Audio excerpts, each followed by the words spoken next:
All right, I'll let you start. Okay, I will start. We are live. Good morning.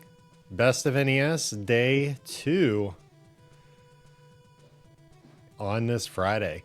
We are starting off with Contra from none other than the Mexican Runner, TMR.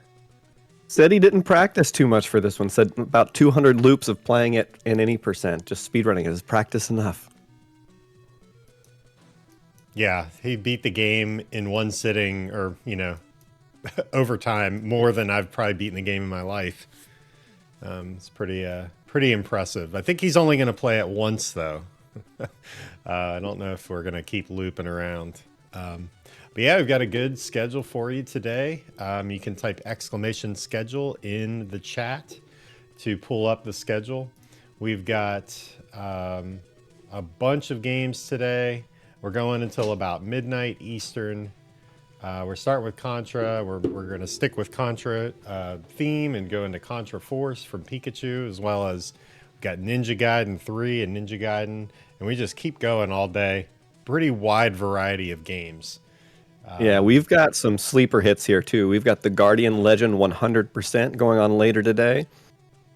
We've got Rayo playing Adventures of Lolo 3, which has yet to be in a Big 20, which he keeps reminding us.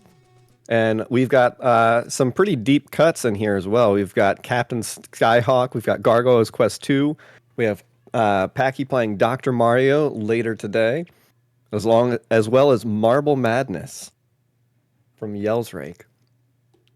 Who has lost his marbles.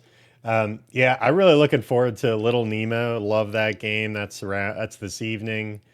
Rygar is a game that I had learned recently, so that's going to be fun to watch.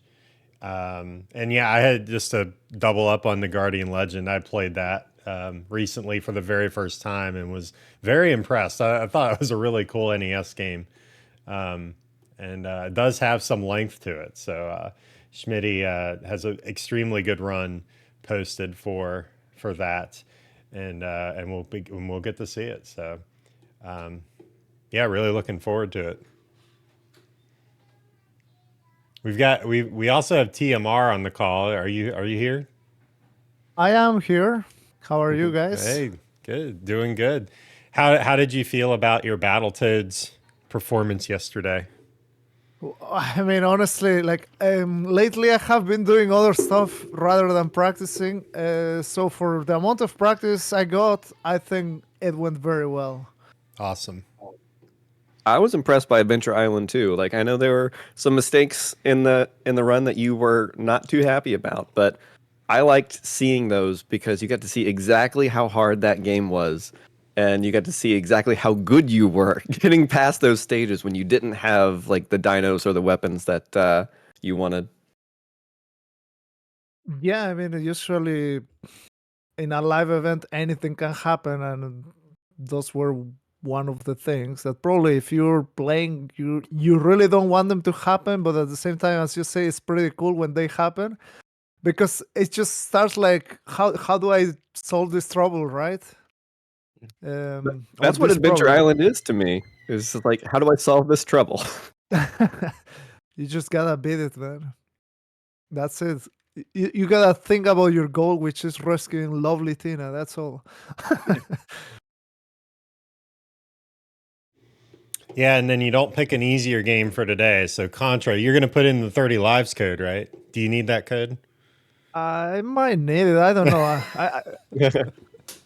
I don't think I remember the code or when was the. See, fun fact about that code. I didn't even know like there was only one AB and start. I was always doing it wrong. The code. I was always up, up, down, down, left, right, AB, AB, and then start. And it was just one time the AB. I didn't know that until very recently. I had a command in the actual channel, Nightbot, bringing the code, just exclamation Konami. It was something like that, and I was like, wait, I think that code is wrong. And then everyone so is funny. like, no, it's right. And I'm like, what? But that was like very recently, like less than, I don't know, like in this year. That's when I find out. that my whole life has been a lie Yeah. with the Konami code. So funny. All right, we're ready. If you are ready, we'll switch it over to TMR with Contra. Let's see what he's got. See what Good he's luck got. to you, Mar. Thank you so much.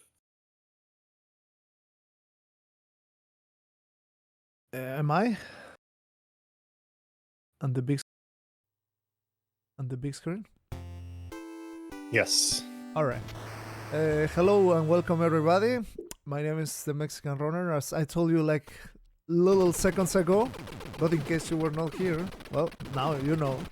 I'm gonna be playing this amazing game, which basically the lore is like, I don't remember. You're Bill Resnor, which is the blue guy, and you gotta eradicate the bile aliens that just show up somehow in planet Earth, I guess. And that's it. Very deep story. So I think we're ready with time, right? So I'm just gonna do a countdown.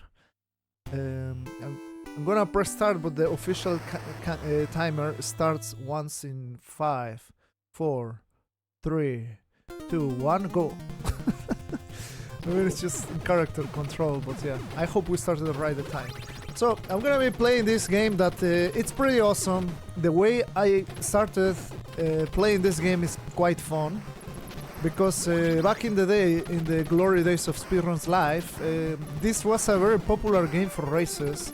So people were racing this game very often, and I was like, I wanted to race Baltos, but nobody wanted really to race Baltos. So I decided to play this, well, to join one of the races, and I had a lot of fun, because I didn't really play the game since I was a kid until the speedrun.com time, and yeah, it was a lot of fun doing races, and eventually I started getting better and better at the game, and I started competing like for the big boys, with the big boys in the bottom of the leaderboard, which was like the top, right? So this game has a lot of different stages. Well, not a lot, only 8. But right now is the base level. What I'm trying to focus is on mashing in a proper way that it let me shoot. I can have only 10 bullets on screen, right? So every single time a bullet hits like a target or an enemy, it in theory disappears, and you can use that if you mash immediately to spawn the next bullet. So you can make a very nice chunk of streak of bullets, like right now, kind of. The only problem is that you need to mash all the time, and that is really hard to maintain. Like right now, this is the awful way. The 2 waves of bullets, that's awful. That's awful. Well, this is the number 2 boss. And that was number 2 boss. The weapon of choice is spread. It's a very overpowered gun, as you can see. And well, right now we have a pretty cool stage called the waterfall, where we're going up. There has been many discoveries in this stage that lets you like skip platforms, and that saves about a second. Of course, right now I don't remember how to do them properly, but basically if you jump left or right, it just jumps with a different height, and those heights at a certain specific way of jumping will give you the ledge skips, which you skip a whole platform, which is pretty nice. For safety, I grab the barrier so I can hopefully not die. Well, the barrier ran out, it's fine, we are doing still fine. And right now, well, I just constantly shoot to avoid like that spawn of the mochila guys. Sometimes they spawn in very unwanted places, those spawns are random, so you gotta make sure you shoot. Ah, so close, like 1 or 2 bullets away of getting the 1 cycle mount. That's pretty cool. See, like my mashing speed is about 9 times buttons pressed per second. If you wanna be like top elite player, you gotta have like a better mashing than that. Like to 12, 13, that's a really good mashing speed. And right now, I'm not trying to trying to focus on the spread rhythm, but just yeah, it's hard for me to talk and try to mash at the same time.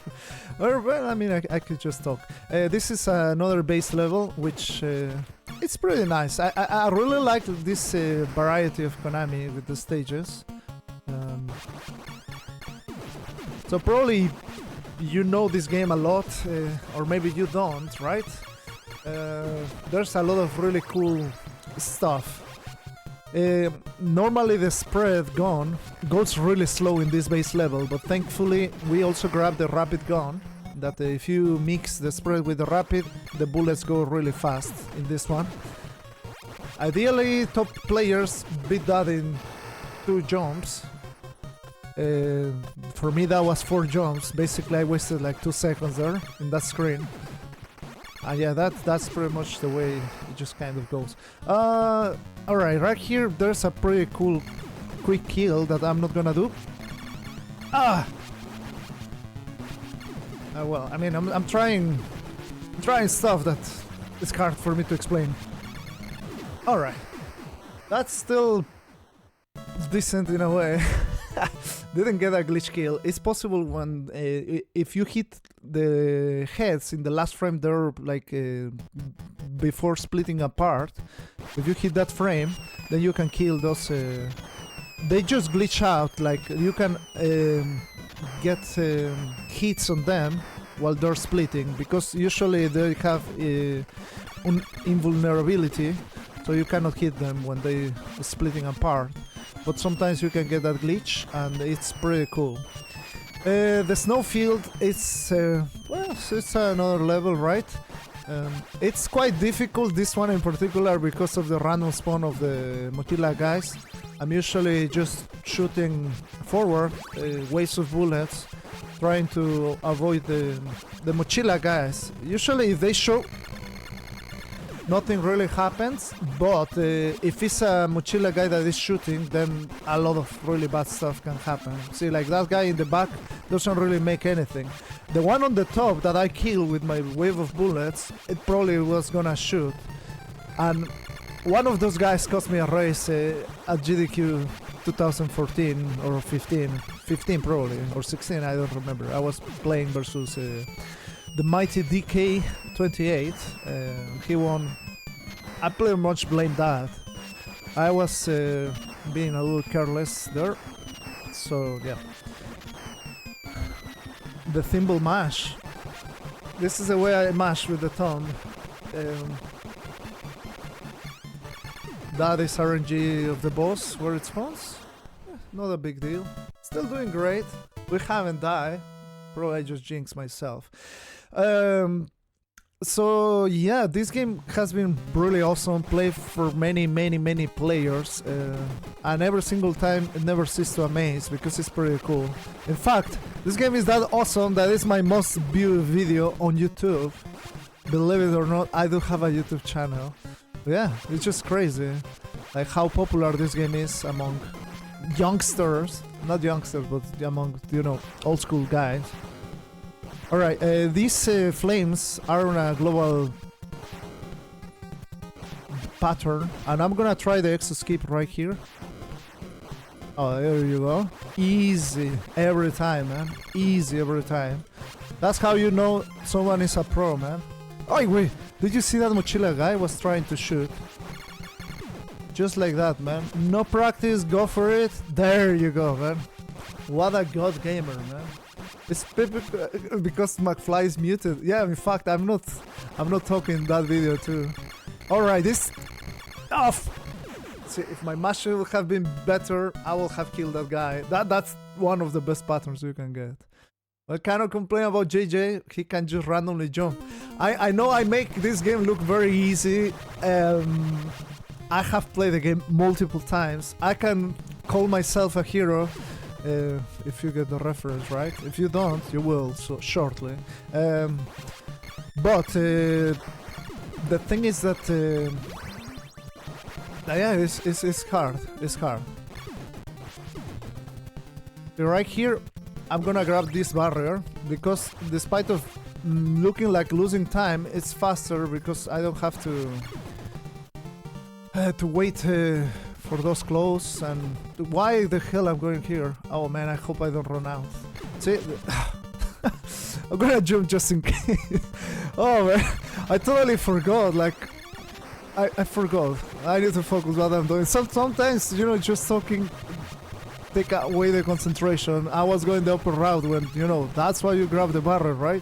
Oh, that was close. All right, let's just play with the head. Oh, okay, never mind. We're doing good. Oh damn, man, we're annihilating the aliens. Talking about aliens, right now we approach Alien Slayer. There's a pretty cool thing or difference between the US version and the Japanese version. The Japanese version, it's way cooler. But, you know, for all of us, or the rest of the world, the most popular one was the US version. For European people, this game was a little censored. It was called Probotector, where instead of a guy, you were using a robot. The rest of the game pretty much was the same. So here you have a bunch of aliens, and you just gotta kill them, that's all. So if you wanna swag, you just go the bottom path. That's the bottom path. You just kill whatever you can. You gotta eradicate the aliens, right? Alright, I don't remember very much what I was doing here.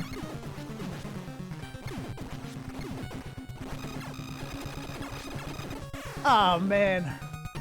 I thought I was gonna have time to kill it. Alright, we'll see. And time. It was too much. It was too much if I didn't die, man. Right at the end. Yeah, I was thinking I can kill it before that. I should have jumped, but... well, I don't know what is my time. Can someone in chat tell me? What was the time? 10:32. Oh, man, that day. We were talking before going live, like asked me, oh, do you think you will be able to get under 10:30? I was like, man, it's Contra, anything can happen. Yeah, but yeah, that's the game. Pretty cool. We gotta thank what is the name of the programmer? I forgot the programmer. It's gonna happen here on the credits. It's gonna go there. It's just like a meme. The same way Ume-chan. Yeah, there you go. Josh Reyes knows. We gotta say Ume-chan. We started like a meme, like with the Deer Force, that everyone, once they beat Super Metroid, they put Deer Force. We started with Ume-chan because why not, right? It was like another thing that we could have. So yeah, this was Contra. Thank you for having me. I think it was a nice one. Man, that death. It's always a death in the final boss. Maybe that's my thing. I just gotta die at the final boss, just as the way of playing, right? So you gotta keep it human, right? It's the human element. Anyway, thank you so much. I think with that concludes my participation on the Best of NES Marathon, but there's still a lot of very good players, very skilled players that gonna be here. So thank you for all the staff making this marathon possible, one of my favorite marathons. Make sure you share over this weekend the stream, because a lot of players are gonna be here, mainly world record holders, which is insane. At one point in time I used to have the world record in this one. Right now probably my time is good enough to be top 10, but still I'm one of the top players, retired top players. But here we are. Thank you.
Hello guys, I'm Pikachu and the best laggy I'm gonna play Force, the best laggy game in world, I think, in NES Lib AE.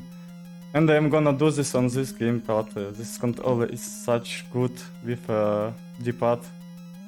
And you can press either left, you can also press diagonals for no reason. And yeah, it can destroy my hand sometimes, but it's fine. I'm gonna just try to do all stars what I can. Also, I found some new stars while I practice in the game. And I hope I can do world record in this. And just hope I'm not gonna die somewhere. I'm not gonna drop down on stage 3. And Angel and Dad gonna help me with commentating. And I hope... Yeah, hello. Okay. So, I think I'm gonna start. I'm not sure. I need to calm down, I think, right? So, just tell me when I can start. Will take a little. Okay, I'm gonna calm down.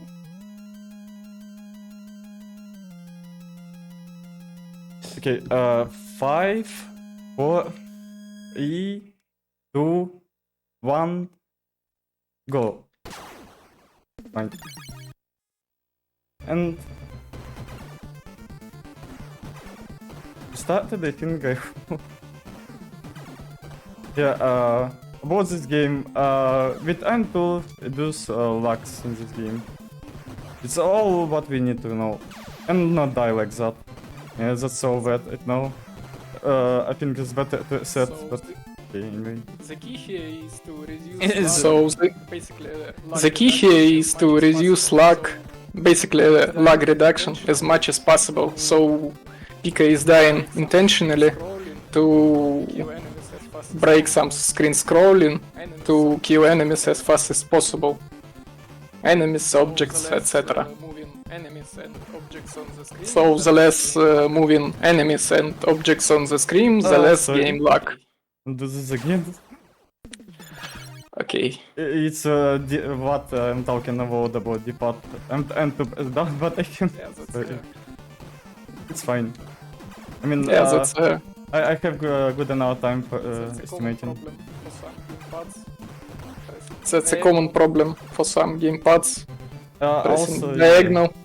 In this game, as you see, one hit and you die. And first stage is the hardest stage in the game, I think. But another stage, second hardest stage, it was stage 4. First will came soon, I think. I hope. If I'm not gonna die 1 million times. Oh, it's gonna be hard mashing. Also, yeah, this game requires mashing for good runs. Big mashing. But we will get to it on the first stage boss. Yeah, also in this game we can play with another character which have flamethrower. I'm not sure how it calls it. Which was better for bosses, but menuing in this game is so slow. It's first thing, and the movement of characters is not the same. So my character is right now is faster than Iron, which was with flamethrower. Yeah, so basically Pika started with Burns. Burns and Beans are the fastest characters. And Burns also have the highest jump height. And you will see one skip in the stage 3 with him. I need to collect one more box because I forgot to take one. Yeah. So when you are destroying several objects in this game, you're getting the crate, the box. By collecting 4 of them, you're getting basically rapid fire. So there can be 3 bullets, 3 objects, I mean your projectiles on screen. So with good mashing, this is dramatically speed up the boss fights. Yeah. A little bit, and yeah, this specific mechanic on this boss, on boss fights, on all boss fights. If you mash too fast, you will miss some bullets. They just will all away, and it's a big time loss. So the best thing that you can do is just time your mashing. Teeth mashing, yeah. It's the best that I can do. This boss is insane with tit mission. Easy mission else, right? Okay, second stage is funniest stage in the game. You will see why. It now. You just have to die on this stage. Yeah. And it's As all. I said in stage 1, once your character dies, the screen scrolling breaks. So you can do something like that. Yeah, but I'm not sure if that's gonna be glitch, because it's allowed for glitchless. So it seems like not. I'm not Yes, sure. it's not actually the glitch. That's how the game works. Yeah, I love the stage. I love music in this stage. In any percent, you skip the stage. You don't see the stage in any percent. In this game, you can do not so hard for skipping this stage. But in this game, it's couple of glitches, which makes game a lot faster. To understand how fast any percent, it was 11 minutes. Glitchless is by 15, I think. I not remember correctly, but I think 15. No one beat me. Okay, we're almost close to the boss. At least I have not died again on stage 1 because, yeah, easy to die. And this Yeah, boss and- is so scary, so I'm gonna shut up. Yeah, there is very specific position here to Ah, stand yeah. diagonal, Yeah, and I died. and yeah, it's really tight.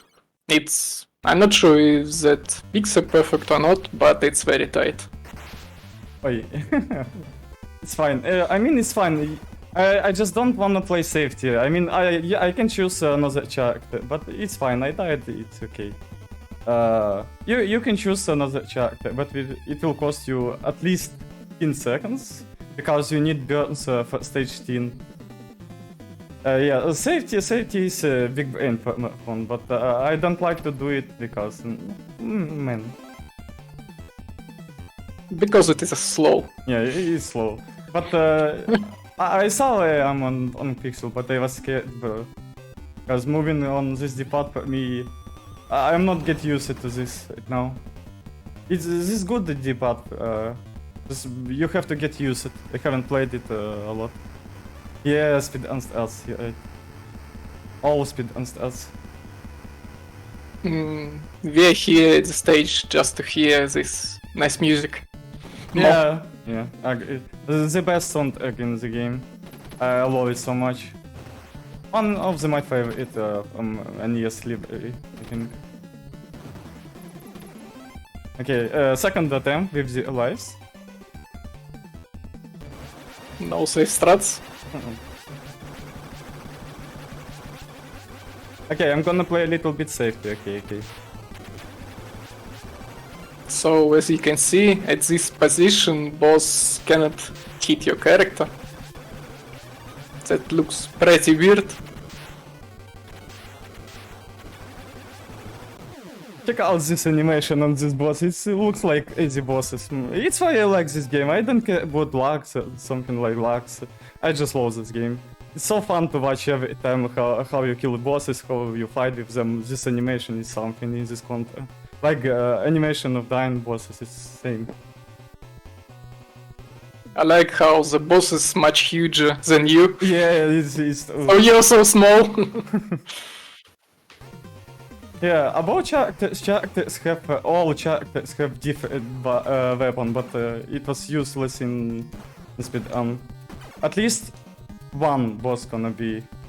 I will use one weapon for one boss. You will see a little bit later. But I have to focus on this moment right now because I don't want to die. It will take a lot of time. Dying in this game is bad.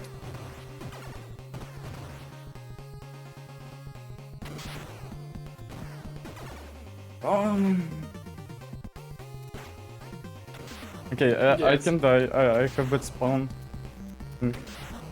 Yep. This game Don't die. likes too Okay. hard. Okay, I'm not dead at least. This boss, this moment is just a little bit tough. You can die sometimes. not so hard, but yeah. This game is not hard enough for speedrun. I mean, it's just fun to play for me. And new skip what I found while I play it. You can skip because you birds jump higher, and you can skip with this platform a little bit places. I am not sure how. Okay, I need to take iron. And now you can see how slow is iron. Okay. We not got this box glitch right now. That's Yeah. nice. Don't. So when Pika was training this speedrun, he was getting very weird glitch, which caused not dropping boxes at all. So he couldn't use flamethrower on this boss. We used it infinity jumps for any percent. It was glitch. I'm running glitchless. It's why I'm not using infinity jumps. Any percent, you can skip the stage with infinity jumps. It's so fun it's so funny looks. You have to see it. This boss is you can say in this game is some hard bosses, but yeah, easy to die. One small mistake and you can die. And this boss, most of the laggy bosses, boss in the game, in my opinion. There should be helicopter boss in any Contra game, but here developers decided to make plane, because why not?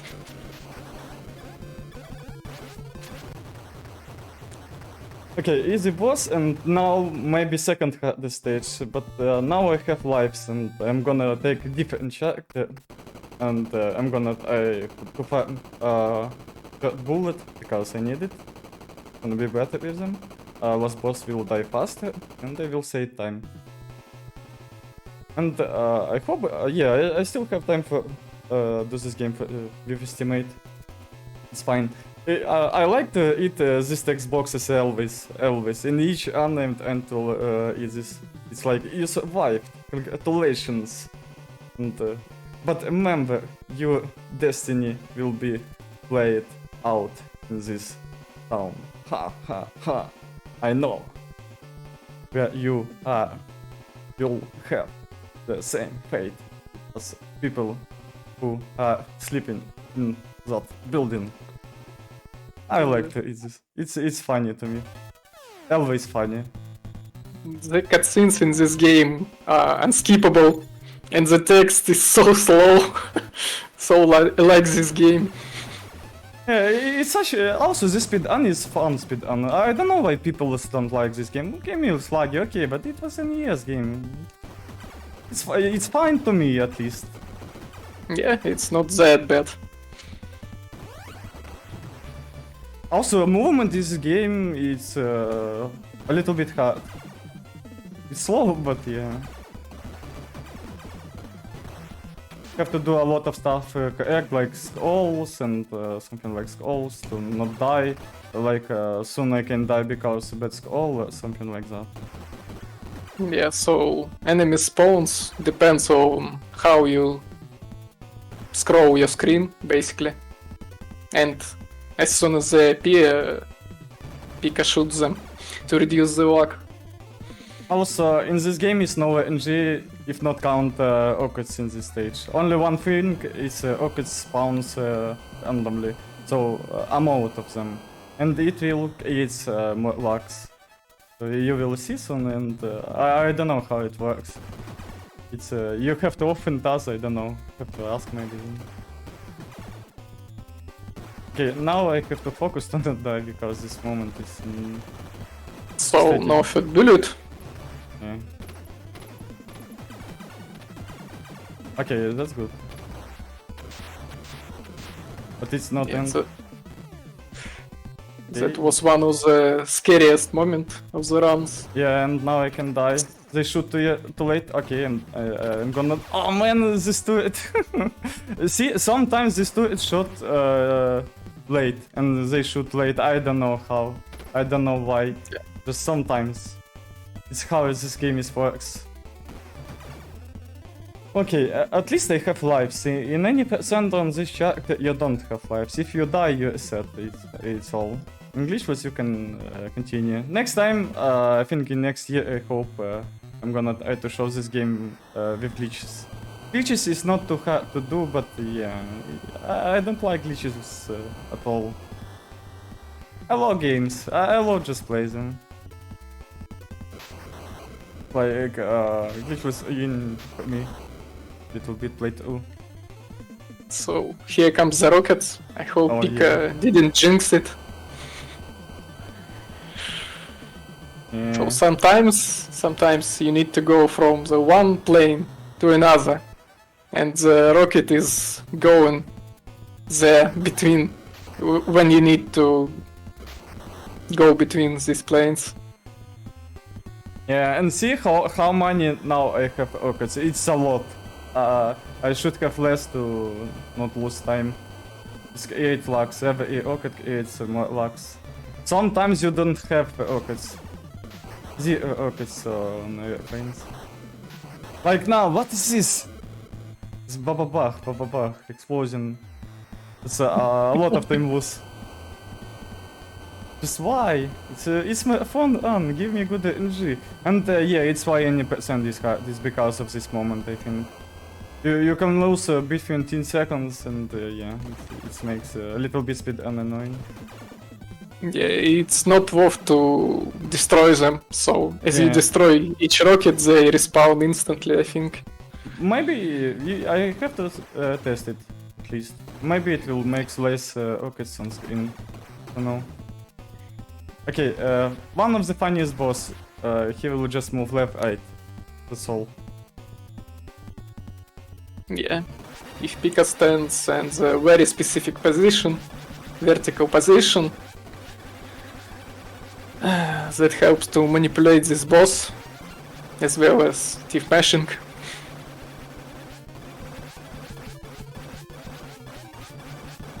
Okay, good boss. Good boss. That's a very good boss. As you saw, some bullets go away from him. It was F aims. It's why I say big mashing is not so good sometimes, especially Yeah. with 2 bullets. You can jet 3 bullets in this game, and yeah. Now last boss is gonna be a little bit slower, but it's gonna be fine. I think I have at least 1 life, and I can beat him easy. I hope. Who knows what can happen? He's here 2 patterns on boss, so sometimes, yeah, you can die. Big boss, yeah, this boss. Look at this pattern. Why? Boy, he have same style like my, close to the same. Okay.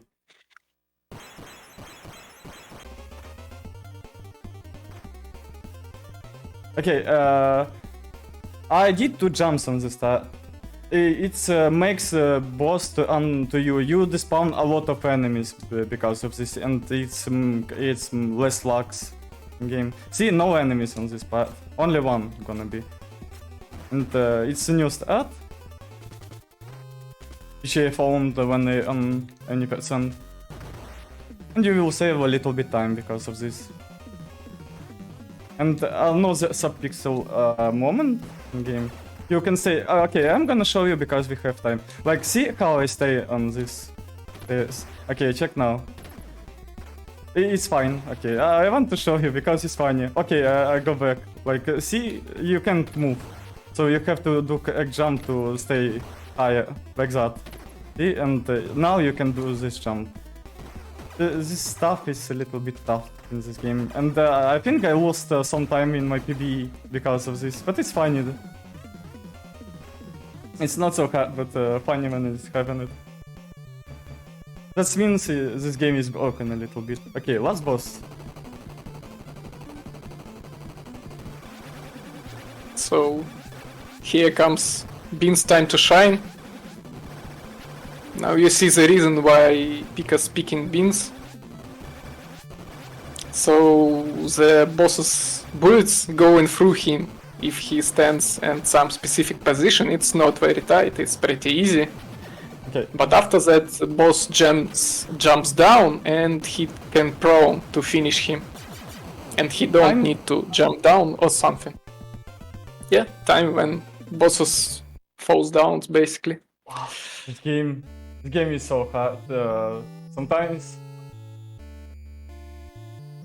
it's fun to this game is easy to learn, if not count first stage. But I'm not seeing this game often that I want. I really want to see this game more often from people's, but yeah. People's don't play blocks. Yeah, also you can't kill this helicopter. Fun fact in this game. I tried so much, man. I mashed it so long, and no, you can't kill them. You have to kill the guy to destroy helicopter. Yeah. And you can kill last boss while he's running Ah, at the start of the stage. yeah, you can't. We tried to. I think all people who play this game is tired. Yeah. At least I can say about this game, I love this so much, and I hope people will like this game and gonna play this more often, because not a lot of people is on little board, and yeah. In this game is not a lot of time saved still, but yeah. It can be good runs. I want to see good runs in this game. And I did not so bad run. I died on first stage first time, but it's okay. Yeah, for people who don't like mesh, you can play with iron, but movement is slower than other characters. Smith, Burns and Beans move faster. It's the only reason why I'm not playing them for iron. And getting power-ups for him, you can get in for power-ups for him on stage 1. We tested this before Ace. And just taking him before boss fights, it's not worth it. But if you can mesh, that's a good idea. Also, that's good marathon starts. That's big damage from him, and boss is just boom, no boss. Something like Yeah. that.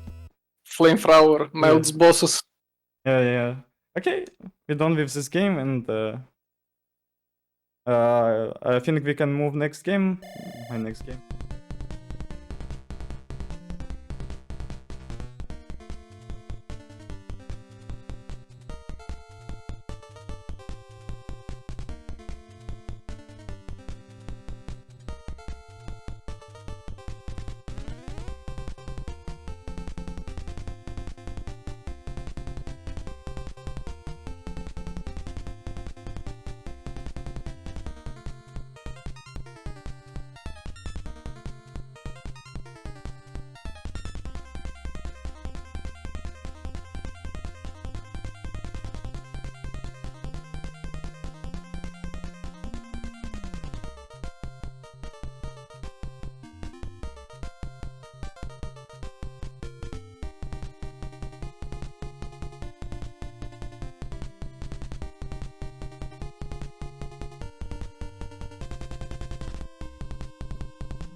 So, okay, we can move. Right. On Crystal. Yeah, ready. Switch in. Here we go.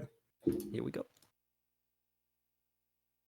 Okay, hello guys again, and I'm gonna do another game on Crystal. This game is way harder than Contra Force. And welcome PC, PC gonna help me commentate this game, because I think I'm not gonna talking a lot in this game like in Contra Force. Game is more harder. One hit, it's same, one hit and you die, but movement in this game is way harder. Okay, love PC. Yeah, what's up, everybody? My name is Prizzy. doing commentary for Pika's Moon Crystal run. I'm very excited for this game. I've run this 6 years ago, I think.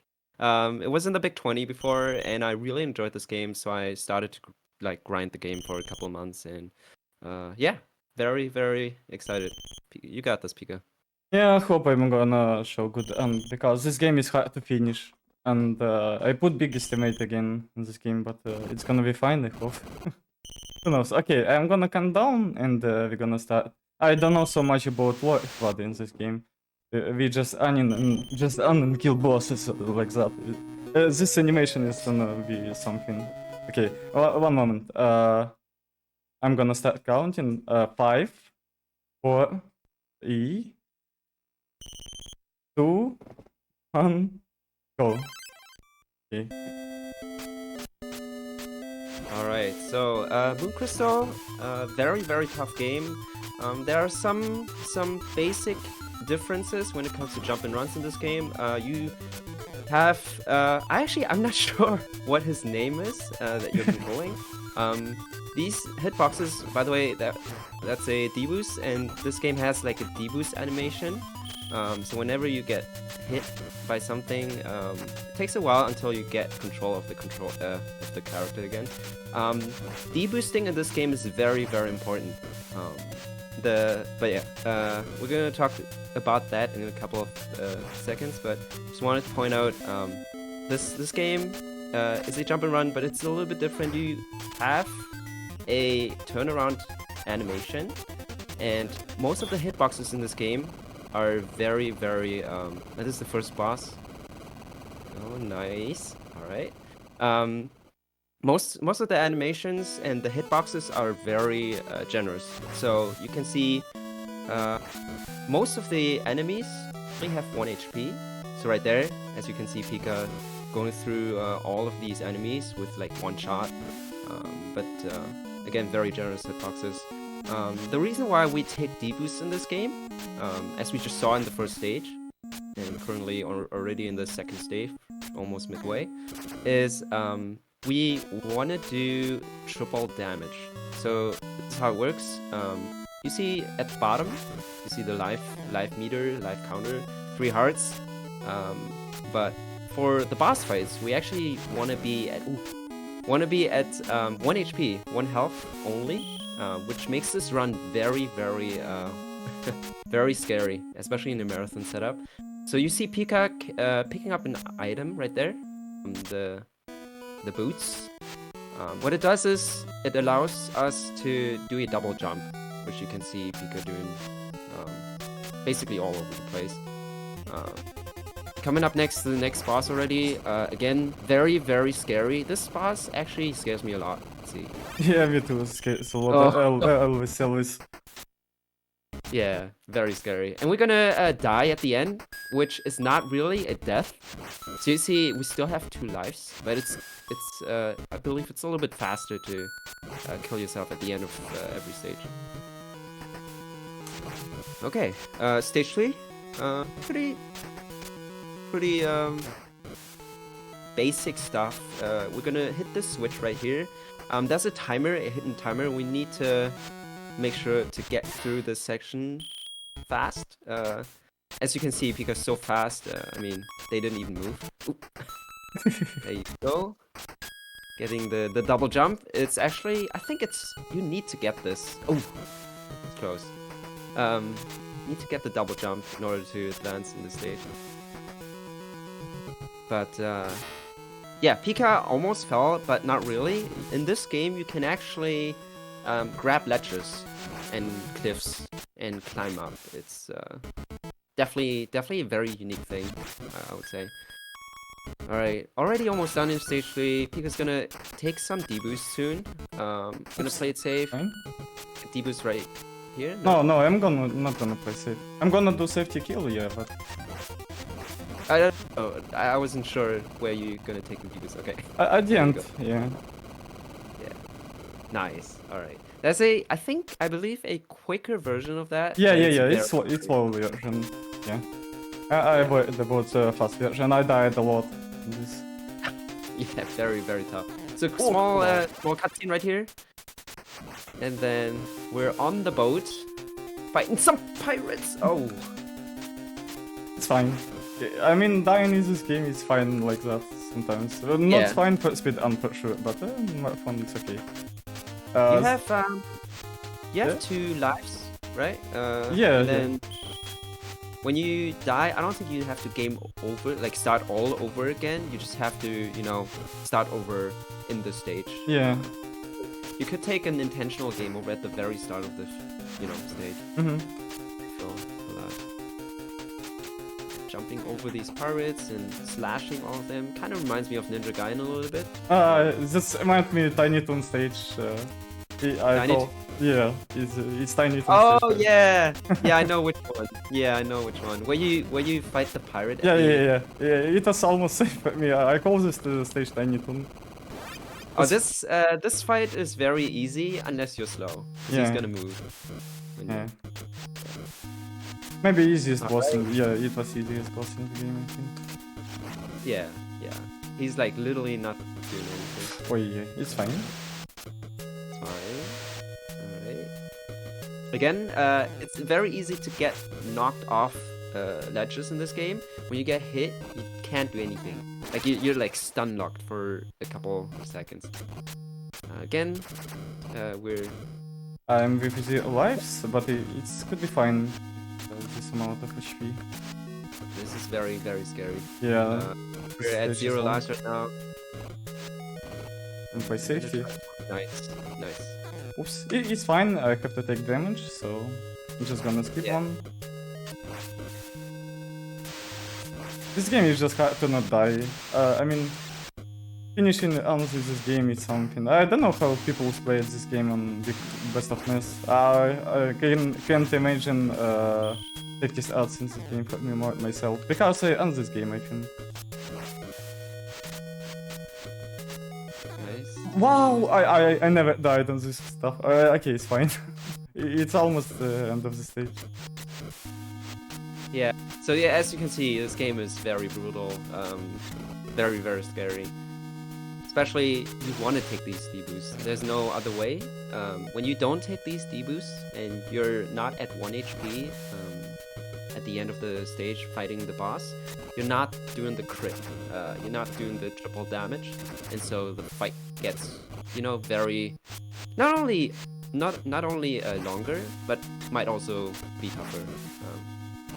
So yeah, very very scary stuff. Yeah, I'm sure because. Yeah, I'm not sure what was better to do. With HP or without HP, I mean, on boss fights. I can feel myself safety with HP. But you can farm some upgrades at least, yeah. It's also Yeah. in this game you can find longer swords, so. But I'm not sure, that gives you nothing, I think. You Yeah, just... there are treasures, and for a speed run, we really just want the. Oh, yeah. What was that? Oh. Yeah, one mistake can cost you A lot of time. Yeah. Yeah, just have to play without mistakes. At least this moment. Okay, it's gonna be fine, I think. Yeah. Again, there's I'm gonna no play really. safety. Fine. Let's kill them. Just kill them. Yeah. About this jump, it was 2-frame jump, and I did it first. That's pretty good. That's a set part in speedrun. And this stage is too. If you do small mistakes, it's all global. The spikes, that's all global. So you have to play without mistakes to do a fast cycle. On global timer, so everything is really expected. So as long as you go fast, as long as you don't do major mistakes, you should know what cycle you're at. Yeah, indeed.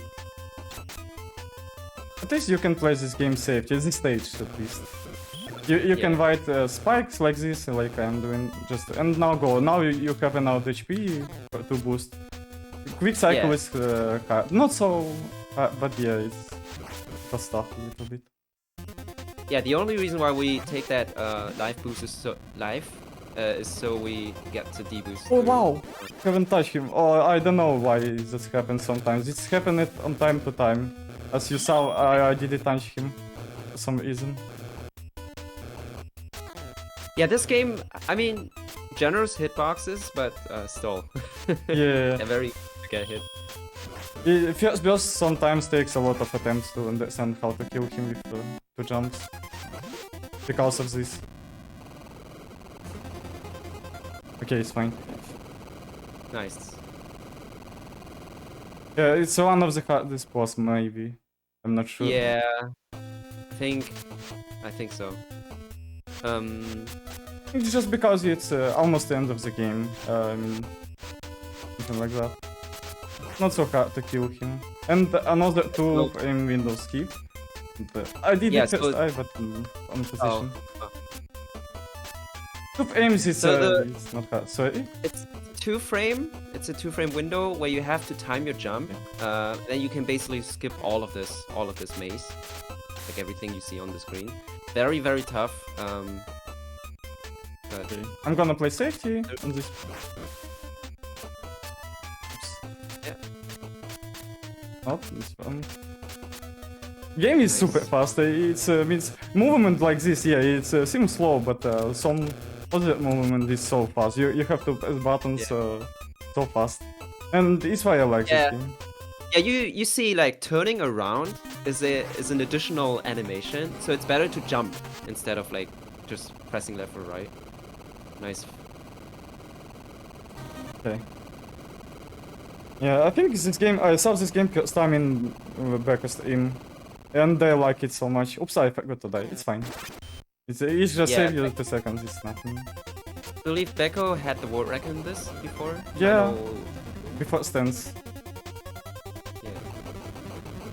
All right, so last stage, kind of similar to Metroid. It's an escape stage. Everything's like vibrating, shaking. Oops. We take some deboost, skipping some parts here, but health ultimately not really that important. We're gonna do some deboost at the end, but there are no enemies at all. You just gotta beat the timer at the bottom. You see, 57, 54, and so on. But in a speedrun, that's obviously a no big issue because we know what to do. So see, these are these spikes, global timer spikes again. Oh, I did this jump. It's Almost. fine. It's I fine. think I'm seeing the delayed stream, so I can't really call time. But the run ends when we hit the final, when it fades to black, basically. Yeah, in time. Oh man, Nice. that's not bad. For my phone at least. Yeah, I did almost consistency 8-minute runs, 8-9 minutes runs when I speed on this game. But now it's super hard to do this game. At least I did a lot of good bosses. Thank you for GG's. Boss fight is something in this game, and movement and some stages like quick cycles, like escape. You have something like God cycle, and you have to do. I'm not sure. Same aim window jump to do them. But, Yeah, and when you start learning this game, it definitely feels very, awkward. Kind of like, definitely feels a little bit different than other games. But yeah, well played. Yeah, it's hard to play other games after this one. It's really hard. When a game is smooth like Ninja Gaiden gonna be next, yeah, it's gonna be a little bit hard after Moon Crystal, but it's fine, I think, because Yeah. this game. But yeah, if you haven't played this before, I definitely recommend to try it out casually, even just it's a Famicom exclusive game, so it's not on the NES in the NES library, but it's really good. It's a gem in my opinion. Yeah, I'm interested to watch this game casually. I'm interested in how people gonna be these boss fights, and yeah, it's gonna be a lot of interesting movement in casual playthrough. Yeah. Speedrun is too fun, but not as much as casual, I think. Also, I think it was one of the best my speedrun I've done in whole my speedrun career, I think. Something like that. I mean, I just love it so much. This game is something. I never bored of this game. I just played it for fun. Like Tiny Toon, it now. I'm playing it. Tiny Toon, it now. I'm just playing. Oh, what is it? Oh, what is it? Yeah, but it was same. I'm just playing. I just love playing this game. But yeah, once I did PB, I thought my goal was something like just sub 9. Yeah, I'm gonna do sub 9 and gonna do off game. No, man. I just want to play game and then play this for I did 851. Understand difference between fun and for Eckert.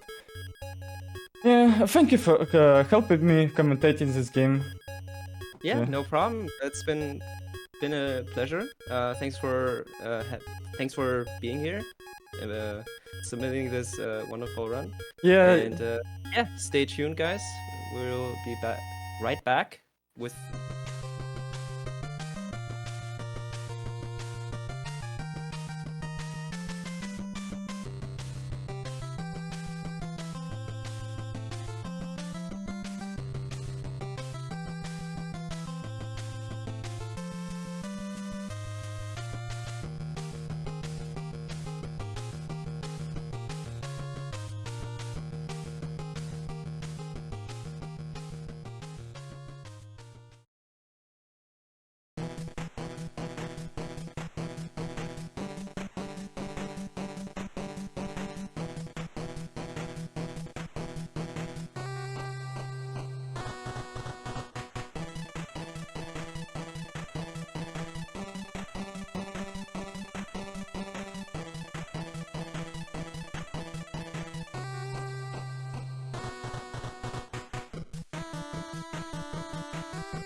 And we'll go live here in 5, 4, 3, 2, 1, live.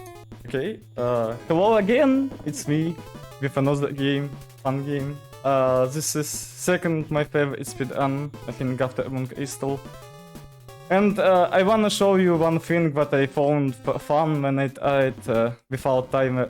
I'm not sure if Roberts knows this, and welcome Roberts. And Hi, Tika. yeah, Is this thanks. something new? Yeah. Oh, this is the password trick. Yeah. You know about this? Okay, I'm Yeah. gonna show for people. Okay, check this out. Check this coordinate. See? You can do, if you start game on password, you can do something like that. So all coordinates is smooth now. Not all. Almost all of them. But if you press down, it will destroy this. And yeah, in total it's not save time, but yeah, it's a small time save, so... Okay, now we can start, I think. And Yeah, that's the weirdest glitch. You just put in no password. You start from the beginning, and it changes how you move in a platformer. yeah. And I had to use this glitch, but stage 3 is annoying with them. You can't press down, and yeah, it makes it slower because you have to press down on boss fight, and you can do quick kill without pressing down, but it's yeah, sometimes it's pretty hard. Okay, I'm gonna count down and give word for over sword because I'm gonna try focusing on game. And 5, 4, 3, 2, 1, and go. Oops. Good luck, Pika. Thank you. I hope I can show good gameplay of this game. My clamps is so bad right now, but it's okay. Yeah, and playing this after Moon Crystal is not going to be easy. So you notice right at the very beginning, he picks up a few key items. These are the 3 most important items in the game. The orange Ninpo, unlike previous Ninja Gaidens, fills up all your Ninpo. He immediately has a 40 out of 40. He also picked up a sword upgrade. So one of the issues in both Ninja Gaiden 1 and Ninja Gaiden 2 was the sword sometimes didn't quite work as intended. Ninja Gaiden 1, you'd have Cottage Cheese Sword, and it would just occasionally go through enemies on the wrong frame. And Ninja Gaiden 2 clones, when they hit an item with their sword, while you hit an enemy with your sword, one of the swords just wouldn't work. Ninja Gaiden 3 does not have that problem because we have the sword upgrade. The hitbox increases drastically, so you can see exactly how far it is. And the flame shield that he picked up allows him to be invincible and just walk through the stage. Unlike previous Ninja Gaiden games, you can just walk through everything and then activate it again with more Ninpo. And with the orange Ninpo littered throughout all these stages, you can keep the fire shield going for entire stages at times. First stage, not too much to write home about. Second stage, unfortunately, has an auto-scroller. This is one of the worst aspects of the speedrun, in my opinion. Yeah. It's I don't know. I mean, I understand why people don't like this game, speedrunning for sure. Because of this stage, you have to wait 1 minute before you're gonna fight the boss. This boss is NG, only NG boss in the game, right? I think there is some RNG for some of the bosses, I think, but none that really matters. But for this boss, he's based on a global timer, and the way this game works, like, you're not going to be able to manipulate it in any way that we found. But you get to play this auto-scroller. But have you seen my setup for this boss? Yes. So Pika's got a special little strategy for this boss. Yeah. So he's going to be flipping through a wall here. This doesn't save any time, but it's cool. And that's important. Yeah, it sounds like just do this pattern and so. So when the second boss shows up, you're going to see that he swoops down towards the floor and then goes back towards the ceiling, but he stops at a random point and throws fireballs. And so you can have more or less time to hit him. It can be safer, you can get knocked back. But check out Pika's strategy here.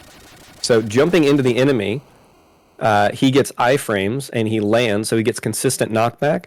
Then he's able to jump on the platform, hit it as it's rising, and follow it with its sword. So it does a lot of damage that way. And that helps to make the boss a lot more consistent. And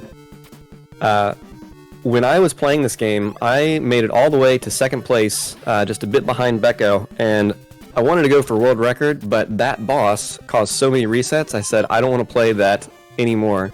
And Pika did not have that same problem. He said, I'm going to fix this boss, and he came up with that strategy. There's one other strategy that you can use in this game, kind of an advanced technique, called slash canceling. And there was something similar in Ninja Gaiden 1. You saw probably Arcus and Retro Runner use their special mashing technique on Jackio at the end. You can do something very similar in this game, but it's incredibly difficult to do because, unlike in Ninja Gaiden 1, in Ninja Gaiden 3, if you slash cancel too quickly, the sword hitbox, it doesn't come out, and so the sword just goes through them and nothing happens, so you have to time it perfectly.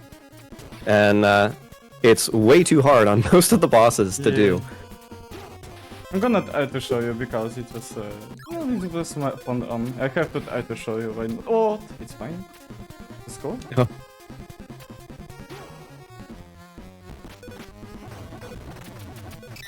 Yeah, you notice he took a little bit of damage there. That was deliberate because he didn't want to jump and accidentally get the wrong item. So there you saw a little bit of the slash canceling. If you watch the health of the boss, you notice that it was dropping down very quickly and then it just stopped and then it started dropping quickly again. I almost did quick kill, but I messed up ended. I forgot to just sit down. Yeah. I'm not remember how much HP. I think 4. Okay, anyway, I'm doing not so bad at now. This game is hard to ask when you not played this 1 year, I think. Yeah, I haven't played this 1 year. Best of NES. Almost say This Big one- 20. Yeah, this one looks like an auto-scroller, but it's not.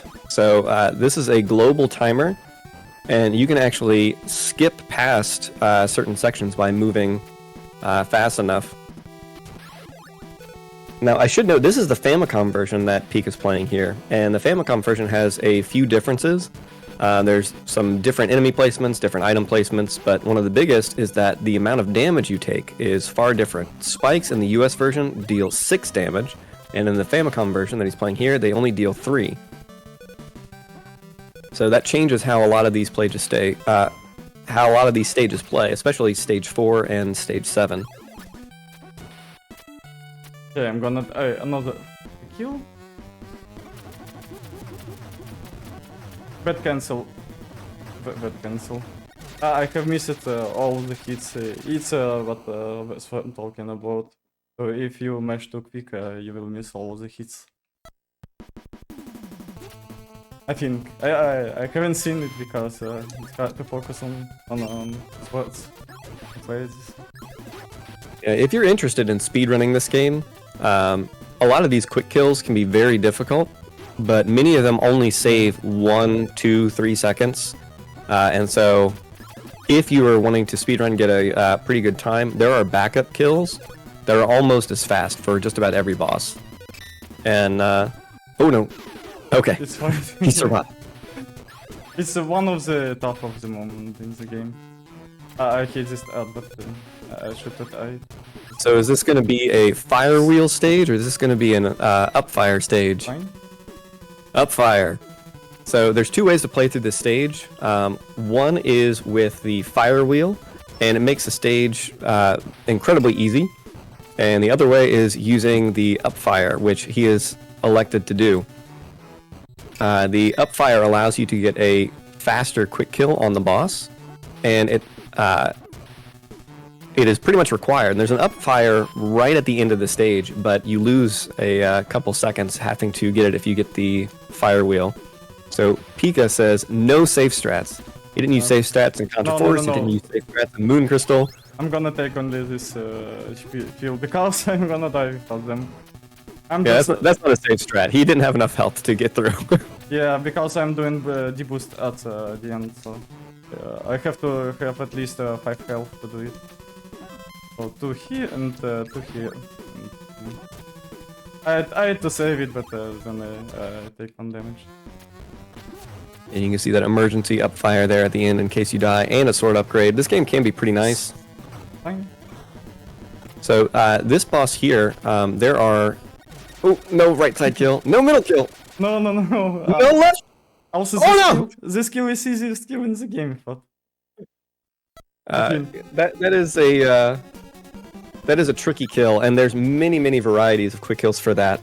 The fastest one that I've seen, you can actually screen wrap your sword if you have the sword upgrade. It's not the fastest. Fastest it was with flash canceling. Oh, really? Yeah, I have counted. It was faster by 0.1. Well, that's good because the screen wrap was harder. Yeah, it's hard. The slash canceling is probably faster. Alright, so this stage looks like crystals, but it's ice. You have ice physics throughout this entire screen. This is another fire wheel stage. Most of this game is just timing your fire wheel. And you may notice that there's enemies and fireballs popping up. This is often called the slot machine stage because enemy spawns and how the fireballs are hurt by your fire wheel don't seem consistent from run to run. So occasionally you can just walk over a platform and not kill an enemy you expect the fire wheel to hit, or a fireball will hit you what you expected to miss you. So thankfully, Pika made it through no problem. Yeah, this So you go stage from- is fine. Yeah, you go from ice physics to mud physics. You start sinking into these, I don't know, worms, I guess. Wait, we kill? One of them.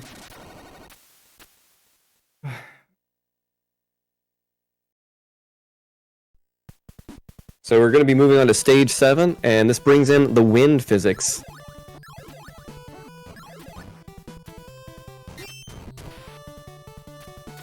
So this is another one of those screens where if you make a mistake, it just starts compounding. And one of the scary things about this is that there is no backup fire wheel. You get one. If you drop it at any point in the stage, then the entire stage changes and you lose a ton of time. There's no way to get it back.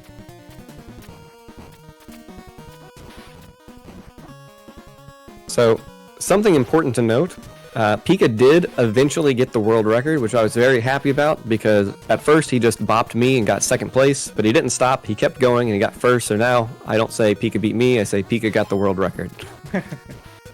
Okay, this up. Funniest. There's the hoo-ah. Yeah. Yeah, it looks harder than it is. You can time it and Oh, just no, jump no. at the fire wheel. I am doing this with Mesh and game David. Anyway, it's fine. Oh no. I haven't messed David while acting, but yeah, it's happening. Anyway, it's fine. But yeah, it's set points sometimes. And I'm gonna Yeah. take this HP. That's why not. Yeah, the quick platform rise there is the bane of the sub 13. If you're going for sub 13 in this game, it's a pretty hard run to get, and you'll get there many, many times, and just, oops, I missed the platform, and that's it, because it's a huge Yeah. time. You can see here with all the spikes on the walls why the fire wheel is so important. With these spikes doing 3 damage, you quickly run out of health in this stage if you don't have the fire wheel.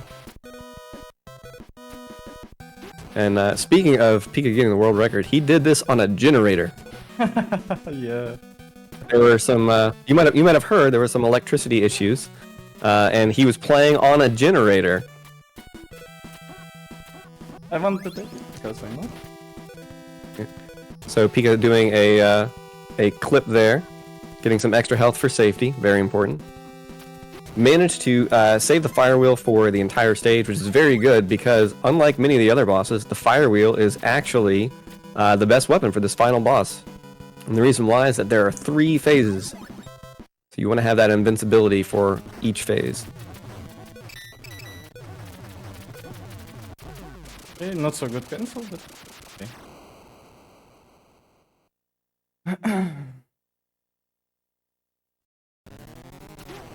Yeah, this final boss is basically a slash canceling test. It's like if you can Yeah. slash cancel, you're gonna double your speed.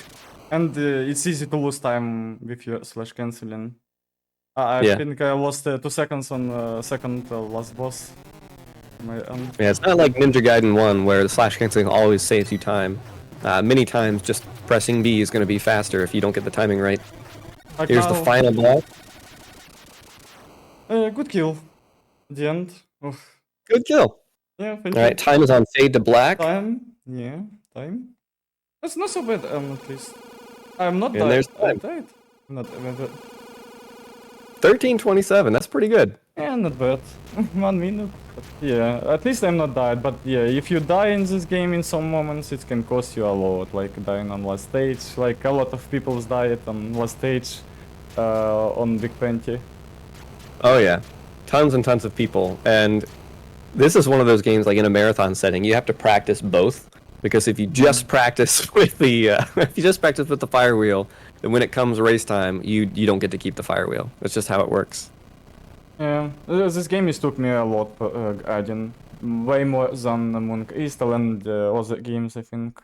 Also, I did not perfect, and I have a lot of mistakes, a lot of safety kills. I'm just tired from canceling, and yeah. I Yeah, lost 1 million pesos on lost bosses because cancels, and yeah, it's frustrating, so frustrating. Yeah, each run like has so many pain points. Like the stage 2, like you have to get that boss right, Yeah. and it's after an auto scroller. And then stage 5 is a little difficult in itself, and then the boss can be trouble. And stage 7 is just a nightmare. And then you finally get to the end boss, and it's like do this really specific timing and don't mess up. Yeah. I think I can show you how I found myself to put hands like that and like that, just put control on my leg, just in current position like I am sitting. And I think it's individual. I think if you're gonna play this, you can find for yourself to do this. But how we do the slash canceling? We just move control like that. That's I think that's easy way than slash canceling in Gaiden 1. Yeah. You just kind of wobble it in your hand. Yeah, just wiggle, wiggle, wiggle. Just wiggle, wiggle, wiggle. And do you know what? You can do same thing with climbing. So not only slash canceling work Yeah. like that. You can do this in Gaiden 1 at least. In Gaiden 3 it's a little bit tough, but you can. I did, I tried and it works. But only it works for me only on eyesight. That was Ninja Gaiden 3. If you guys are interested in playing this, it is very easy to pick up, hard game to master, but Yeah. easier to pick up, much more forgiving than Ninja Gaiden 1 and 2, I think. Yeah. And speaking of Ninja Gaiden 1, that is coming up next with the Retro Runner. Okay, thank you guys for GG's. I'm done with my games. I'm gonna ace in 2 days, I think, Tiny Toon. So you're gonna see me again. So, goodbye, and thank you for watching. And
Hey, what's going on? Can everybody hear me? We're good? Is this thing on? What's going on? I'm the Retro Owner. I speedrun retro video games. Today, we're going to play a game called Ninja Gaiden. Some of you might know me for this one. Others, not so much. A couple of things before we start the run. One is there's something that I get asked about a lot. They're like, people are like, how are you slashing bosses so fast like that? You got like some kind of hacked copy? You're a cheater? No, it's called sword canceling. Normally, Ryu, like when you jump, press the A button to jump, and you press the B button to slash. You can only do like maybe 2 slashes per jump. You gotta wait for the entirety of the slash animation to start and finish before you slash again. That is, unless you press down and B, which cancels the animation. Ryu will just roll up right into his spinny ball immediately, and as fast as you can mash that out, down and B, that's as fast as you can attack. And if you hold the controller vertically and put it on something flat, show me your mash face. You can really dish out the damage. Okay, the other nerdy thing is I'm going to discuss briefly something called the global timer. Which is it's a timer that you can't see. It starts from when you power the console on till the very last hit of the very last boss. It counts from frame 0 to frame 255, then rolls back to 0, then goes to 255, so on and so forth. This is how the game kind of like determines, what it's going to do, quote unquote RNG wise, specifically when we're talking about these enemies called Hammer Bros, who toss projectiles at us in this like kind of Super Mario Brothers 3 Hammer Bro arc-like pattern. So what we're gonna do is we're going to reset the game and then mash the start button in order to like affect a very low global timer and hopefully get some nice passive Hammer Bros. But without further ado, we incant the magic words. You ready? Rossetti spaghetti. 3, 2, 1, go.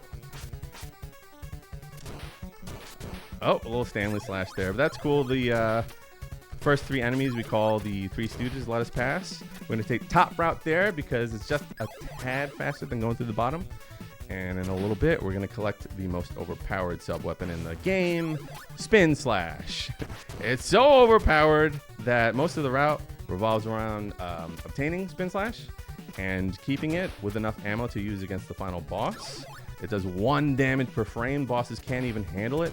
It should look something like this.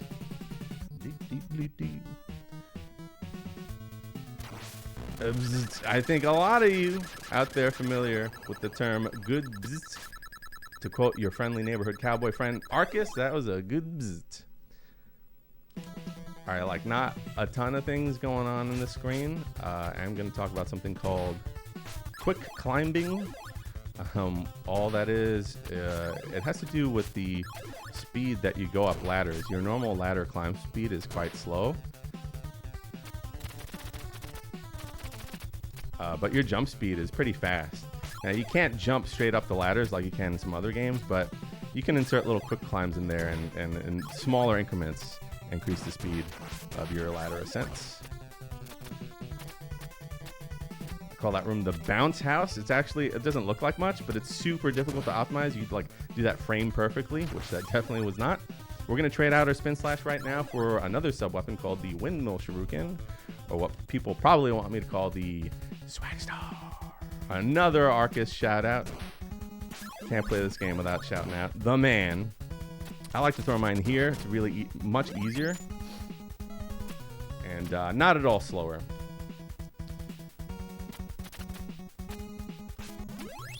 Okay, we're gonna get the fire shield. This is the only time you will see this item in the run. Just makes us invincible. Nice and easy. Okay, so in SGDQ 2022, I erroneously said that same side climbing that little column with the ladder on it saves half of a second. Guess what? It turns out it doesn't. In fact, it's definitively slower. Shout out to Mr. Abez for showing me the light of truth on that. Yeah, even, I could be wrong about things. All right, we're going to take Spin Slash to our friend Bomberhead from the Bronx. Instruction manual says it. It's canon. NYC represent. All right, I could talk about this screen like verbally. I could do that, but I'm not gonna. We got this song that we sing. It goes like this: get the timer, stop the time, get the star. We got the star. Throw the star now. Grab the yard of fire. We'll kill the guy. Miss the slash. Jump and slash in. Now we go. Bouncy, bouncy. Bounce, bounce, bounce, bounce. That's fun. All right, I'm going to go for something maybe stupid because it saves so little time, but I'm going to go for it anyway. It's not very risky. Call it the double bird boost. There's one. I love how Arcus puts this in his tutorial. This sequence of events saves 0.3 of a second. Looks cool though. Are we gonna showcase something cool, really cool marathon safety strat from our friend Bumbledon? We call this the Bumble Tumble. Here we go.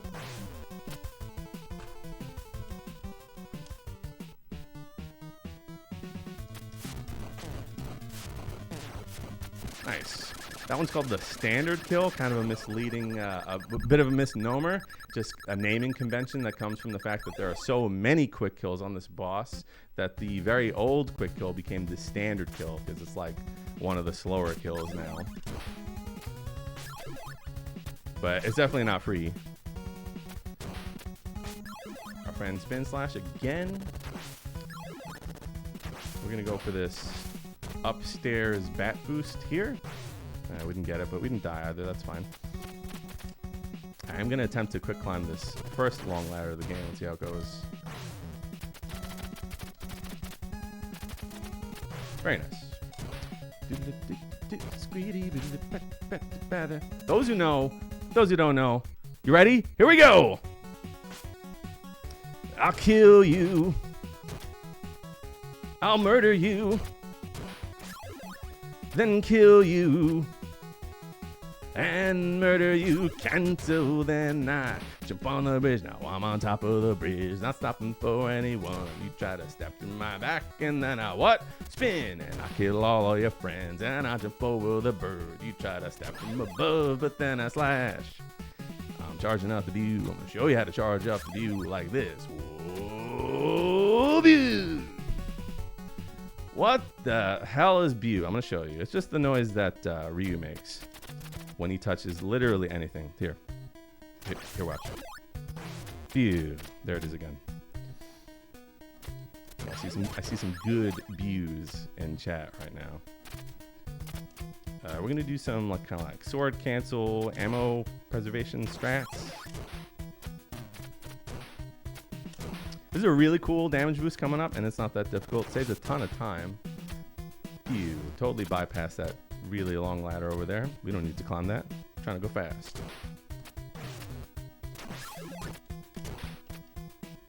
All right, and for the marathon, the cloud, the no look, the one hand. That's not difficult to do. Anyone can do that. All right, coming up, Act 5. In my opinion, the most difficult act in the game. I'm going to try to narrate things as I go, but I'm also going to try to concentrate a little bit. Nice, that's called the manip. All that means is the that hammer bro there, he spawns slightly before the platform that he's standing on spawns. So if you stutter in the correct position, you can get him to fall a little bit, at least low enough to use to damage boost.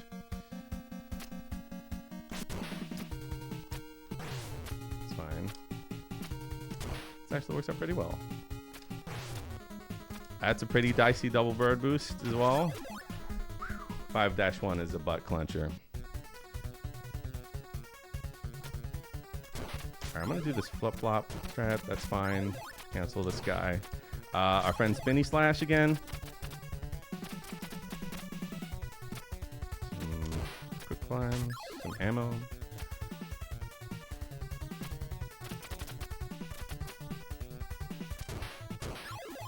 Use the cannons to boost up here, make this nice and easy. I'm going to spin this bat just for safety.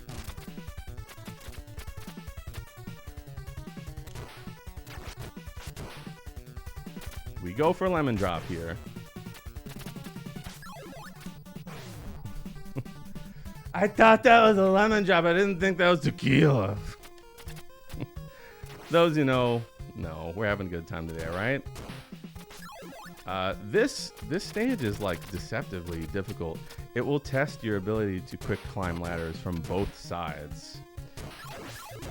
We're gonna take this as safe as possible. That hammer bro can wreck your runs, literally kill you. We call that one the SP boost, which stands for Sex Panther. A lot of people are like, why Sex Panther? Long ago, that used to be considered a not so RTA viable strat. So it's just the whole 60% of the time it works every time sort of thing going on.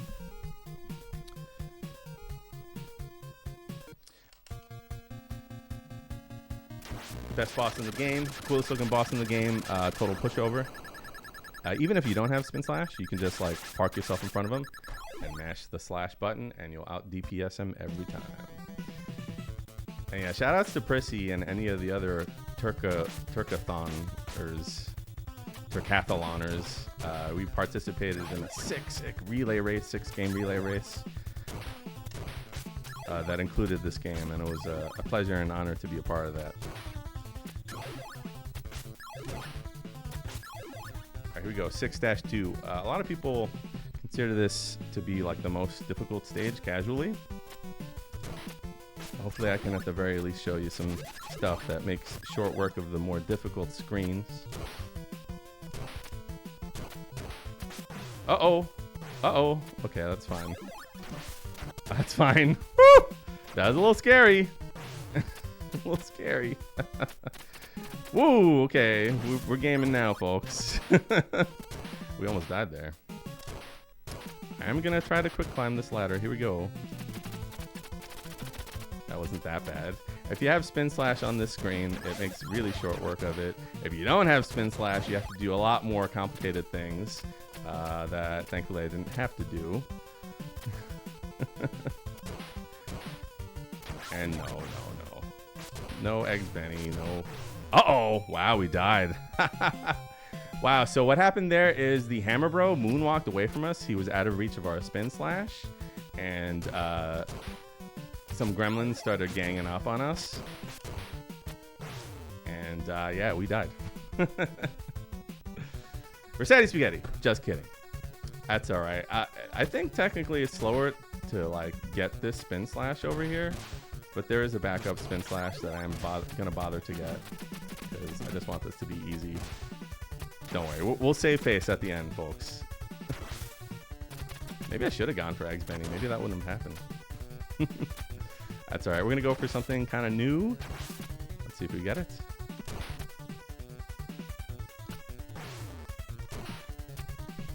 Oh, almost. There's an attack there called the spicy pickle boost that we didn't get. Please stop bullying me, game, please. Please? Okay. We're gonna go for the fast beer full of belly boost here. Okay, things going right again. Things going our way again, folks. It's a marathon. Anything can happen.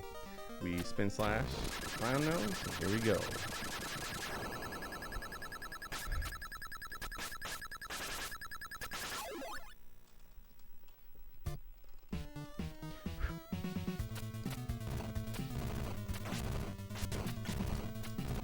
Just shy of a. Oh, it's getting dicey.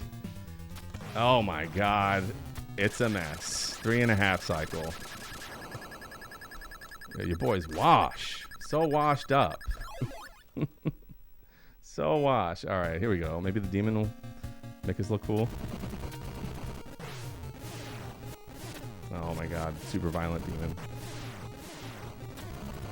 Super violent demon. Jeez. All right, that is Ninja Gaiden, though. We did beat it. We beat the game, right? 12:20. All right. But, yeah, that's certainly a marathon run. Ah! The death. The no-play kill. Gross!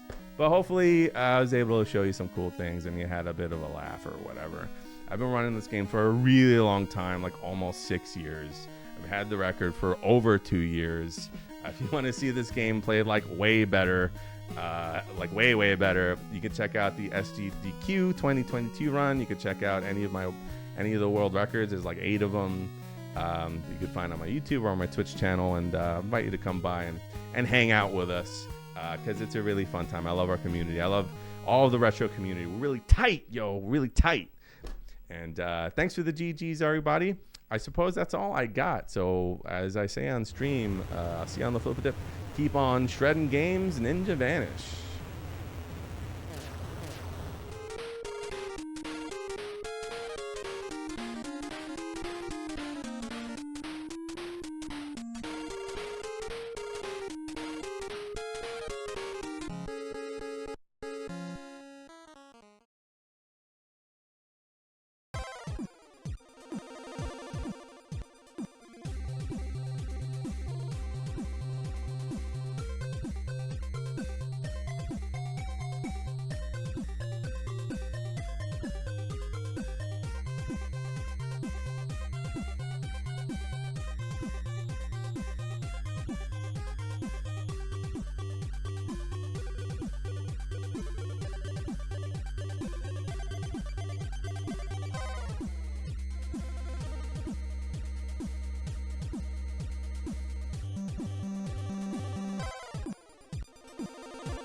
All right, I'm gonna fade you in. Here you go. 3, 2, 1. You're live.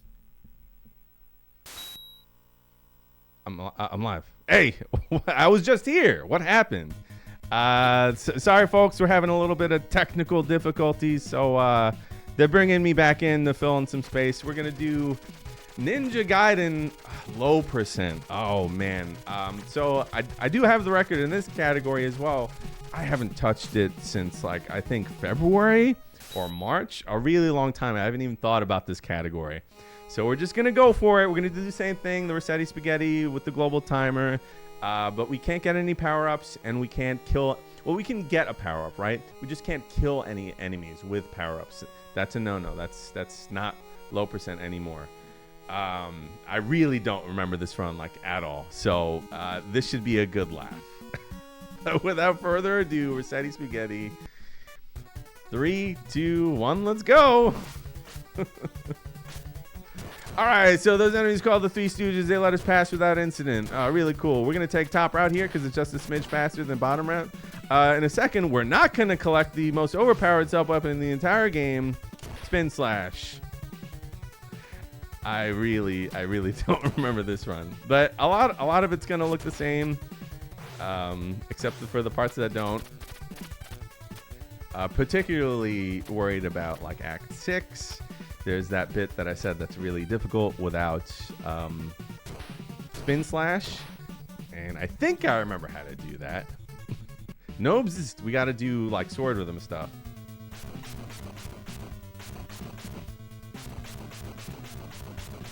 It's actually, it doesn't look like much.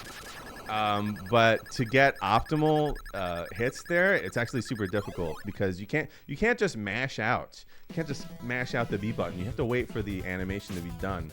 But the longer that you wait for that animation to be done, the more time you're wasting. Pika, I did not like low percent. I would say as frustrating as any percent is, low percent is even more frustrating. And that's because we're talking about the global timer. Stuff like that, Hammer Bros. Well, you're really at the mercy of the global timer in low percent. Like pretty much whatever's gonna happen is gonna happen. Whatever you get, and you got to deal with it. And it's even worse. It's even worse in Pacifist, which I would never touch ever. But we got some lunatics in the community that are wrecking that category right now.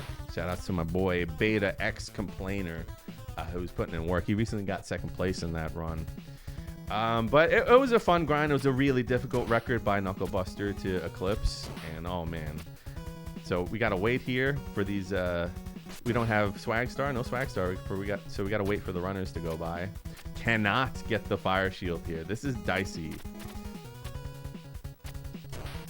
Oh boy. So if I if I get a sub weapon, I'm just gonna tank. Normally it would be like, you know, you reset the game, but for today's purposes, I'm just gonna tank.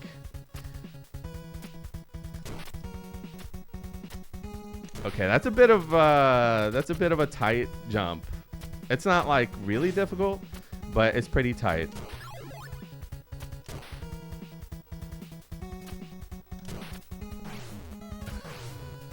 You gotta like let runners behind you damage boost through you, things like that. It's a really, really difficult category, super punishing.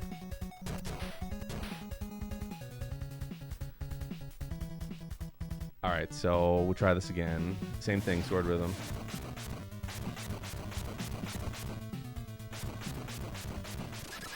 So you see how like I missed one? That's sword rhythm. It's super important. It's a really difficult skill to develop. I don't remember how to do the screen almost at all. We'll give it a shot. We cannot get the timer, stop the time.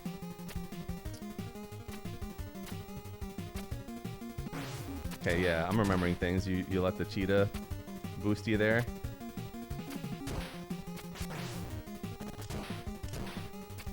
A lot of people complain about the sword hitbox in this game, and it is stupid.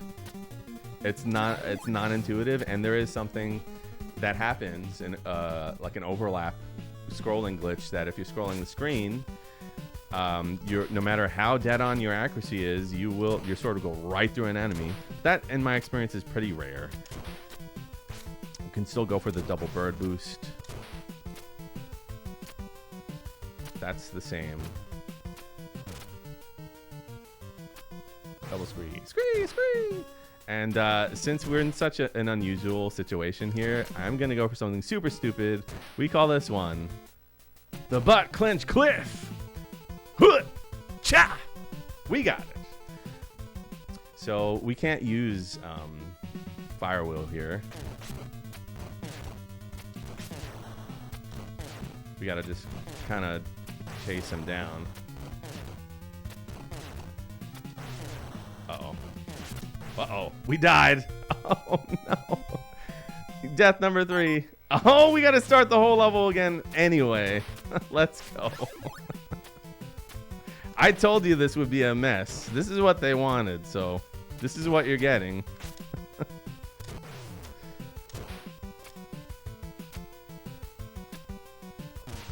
Thy art is fire wheel. What's up, babe? Teenage Brew, that's my wife. Treat her nicely in chat. Let's try it again. And now, the butt clench cliff.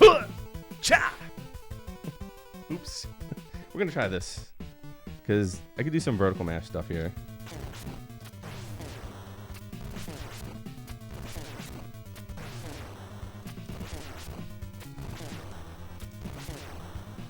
Which is what I should have done in the first place, but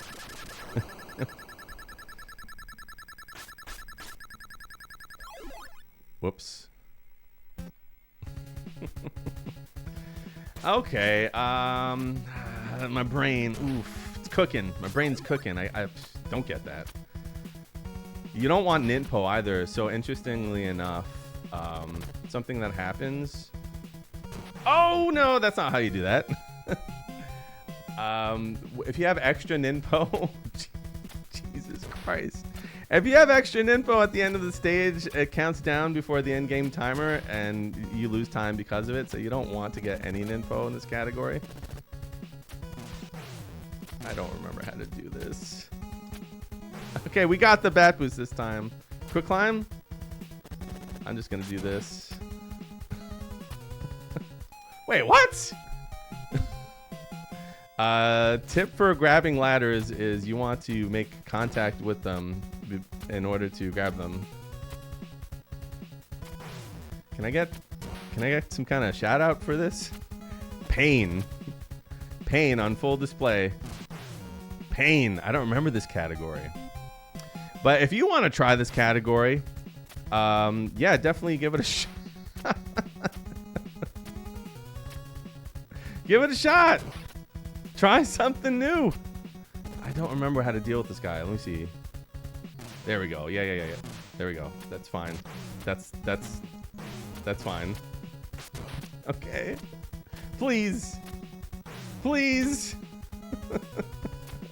I swear I'm kind of good at this game. Kind of.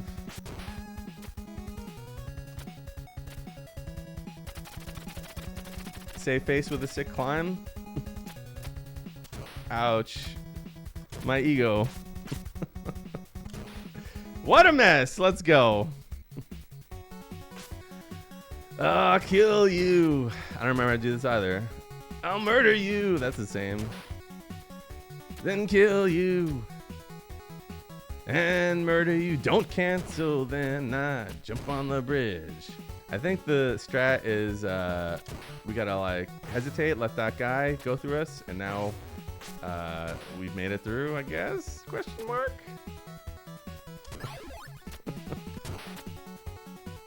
Are we still gonna charge off the view? Sure. Whoa, view is an extra long view charge.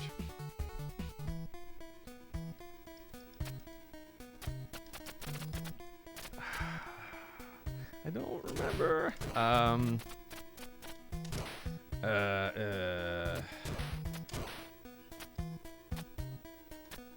So I started to say about the not so good sword hitbox. If you cancel enemies, which means press again down B. There we go. Yeah, that's the strat.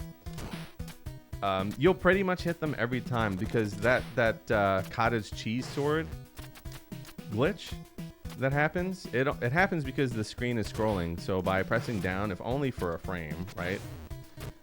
You stop the screen from scrolling. I haven't done this in a while. You can kill this boss before they even lift off.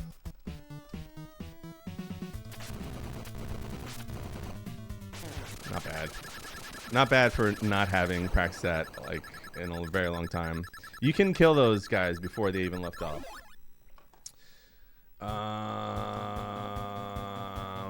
Okay, I think. So no manip there. Don't get anything. Can't get it. That's kind of some ninpo is on the route like unavoidable to get because it's like right in front of an enemy you have to kill or something like that. So this is more or less the same, except we missed the bird boost, and when that happens, especially in a marathon, I just go to the left. Don't take the ride from the bird.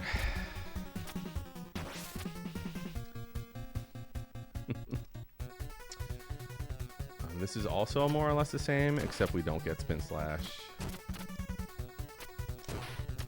We'll just jump over this gremlin.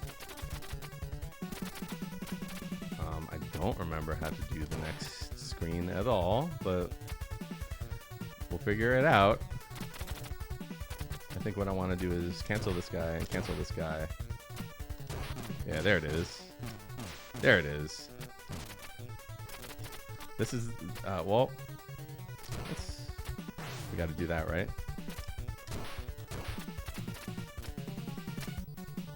Hey, that's not that bad. That's kind of how that screen's supposed to go, more or less, in low percent. Oh, there's a really difficult part here for SP boost. I don't remember. There's a certain spacing that we need to kill a gunner, and I don't remember how to do it. It's a pretty specific, like, visual cue.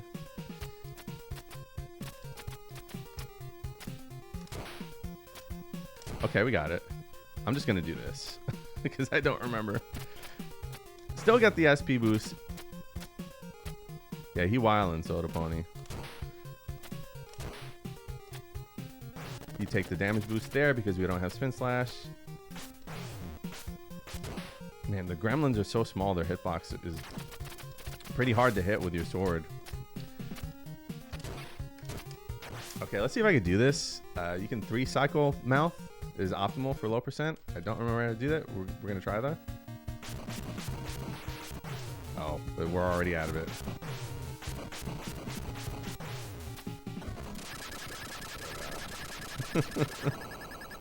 Yeah, mouth gets to make a little bit more of a debut. Show me what that mouth do. All right, this screen is exactly the same. No difference from any percent. Oh boy, I'm worried about the next stage. I don't remember. Hopefully muscle memory just kind of kicks in and I can show you something.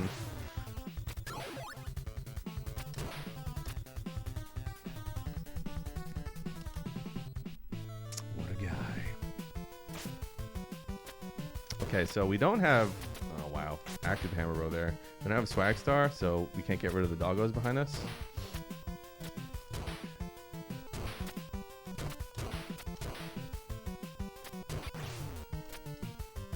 Sure. Okay, I have a sub weapon, but I haven't used it. If I hit an enemy with it, then it's game over, you know? Gotta pause for the bird there. That I do remember. Unavoidable standing slash there. Oh wow, Hammer Bros be wildin'. Okay, gotta use my imagination. Let's go.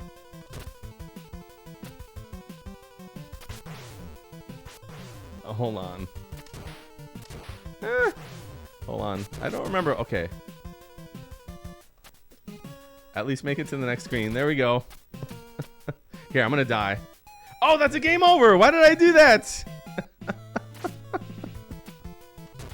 Oh, I can only hope that I can whip out a plate kill for you guys to save face from all the terrible performance today. Hi, Rexon, are you ready? Are you ready yet? Can we end this? Can we just end this, Hyrexon, please? I hope you're having fun. If you feel sorry for me, you can follow me on Twitch and YouTube. Please. This is damn near a casual play at this point. Climb, save face, save that face. Cancel. I don't remember how to do this. There's a way to almost like no stop this. You can despawn this mummy. This is a dad strat. and park yourself at the edge, duck. That's like the dad strat way to do this without spin slash.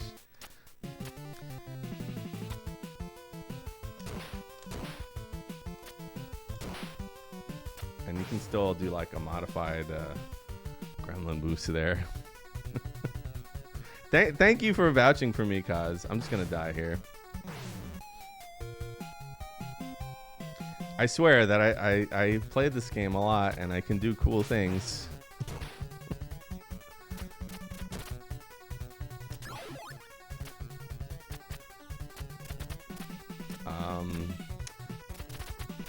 Okay, so this screen, we can't get the stop time. It is a power up. So what we have to do is skip it.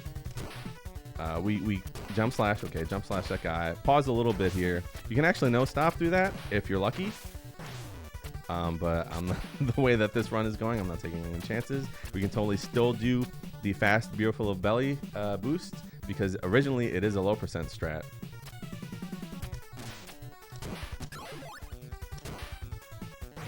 And a good way to do this, if you don't know what to do, you can just hold right.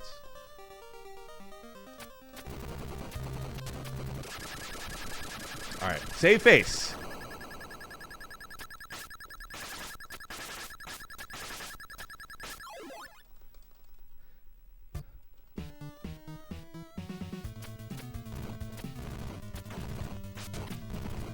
There we go. There's your play kill, okay? As a 1.5 cycle fight against Jakyo, it's super hard to do. It's what I wanted to do originally on the any percent run, but there you go. You got to see it.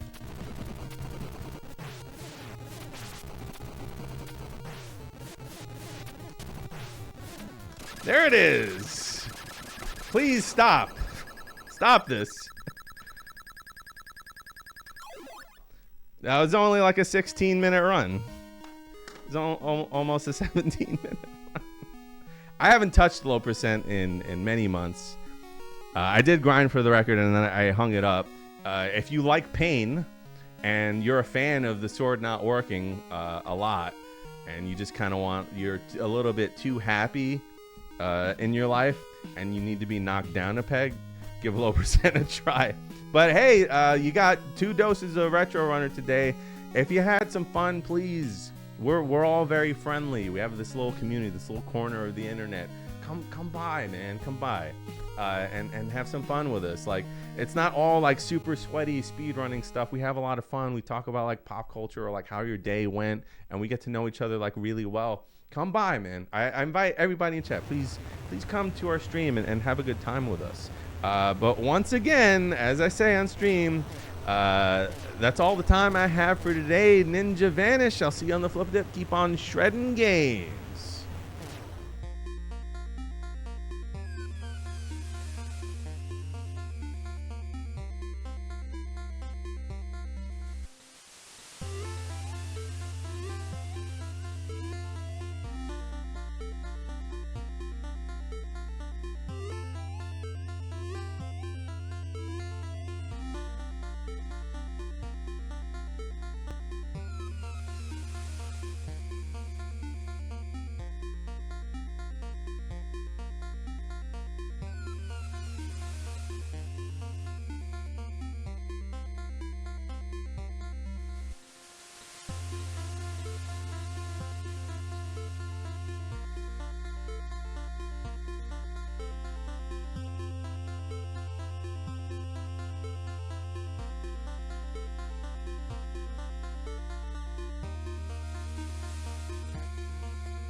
Hello. Happy Friday. I hope you're all listening to Rebecca Black on repeat. I'm Pico de Guile, and I make no apologies for that. Very glad to bring Rygar to you. Absolutely adore this game. I have been loving this game since I was playing it on a wood grain console TV at my grandma's house, and I'm so happy that it's still a part of my life. We're going to be running the cozy Rygar speed run. No wrong warp. Any percent, no wrong warp. So timer's going to start on start press. So I'll count you in on a 3, 2, 1, go. So 3, 2, 1, go. As you can see, Rygar opens up to this magnificent, beautiful Argulian sunrise.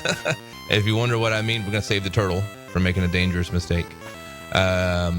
Argul is this land that we are roaming around in. This game has deep lore, so deep, books have been written about what's going on here. Going to attempt our first trick here. I'm going to do a number of jumps to set up our sub-pixel and glitch through the wall right there. Saves a little bit of time. Avoid the turtles. No saving the turtles. Avoid the turtles. And this is the Grand Mountains. And they're called the Grand Mountains because they're just so massive.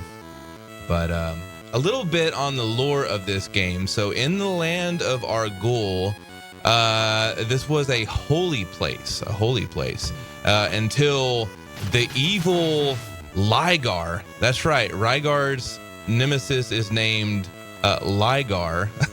He moved in with his sky castle and took residence up in the sky and started raining evil bad guys into the land of Argul, oppressing and abusing its citizens. And it made them so sad that their tears and their prayers shook the Argulian mountains themselves and awoken and this resurrected hero known as Rygar. And that's who we are right here. We're attaining our first power up, the grappling hook. Skygar, I love it.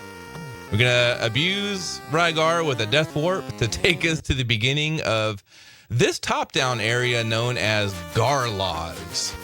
So lots of fantastic names in this game. You can see the perspective changed. We're no longer on like a 2D side-scrolling platform. I love the different Gars going on in chat. To this this kind of top-down view. Not a whole lot of games that did that. And I appreciate the ones that do. So let's go back into 2D side-scrolling. My Gar. We're going to attempt something that's known as an airwalk. It's kind of risky at times, but we're going for it. And that's where you do this right here. So as long as Rygar is crouching, he will not fall. You've got a few frames where you can bounce over, release your crouch, and Rygar will not fall. So that's what we use to get over gaps. Normally you'd have to climb up a rope and climb back down, and it's really slow, and no one wants to do slow in a speed run. So that's why we airwalk. We're leaving the Roxa forest for the mountains, for the forest of Aruga. This is Aruga's forest. And at the end of this stage is a double-headed turtle monster named Aruga. And Aruga is just plain awful. Lack Attack was just telling me before I went live here that he had quite a problem getting past Aruga. And that's because this early in the game, Rygar's pretty weak. This game does feature some RPG elements like strengthening up, and it measures your strength and something called tone. If you look at tone right there, it's set at 34. And we're going to want to beef that up a little bit. We're going to despawn these enemies just by running off screen just for a second. And we're going to grind on some dragons right here. And for every enemy that you kill, you get different amounts of tone. And the tone is what you need for strengthening Rygar. And so we're going to beef ourselves up just a bit here so that we can be powerful enough to really stand a chance against Iruga. It makes a slow fight that much faster. So we should probably be good. And keep these dragons on screen. Kill them over here. The dragons Flygar. So we should be over 56, and we are. Commence Iruga.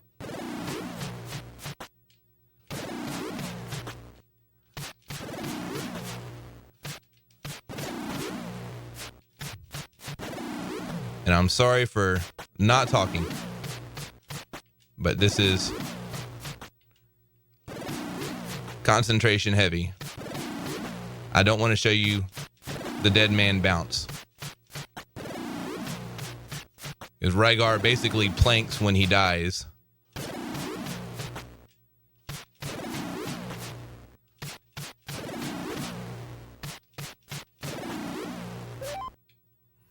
And then you'll end up bouncing just on Iruga's head. Thanks for all the good lucks in chat.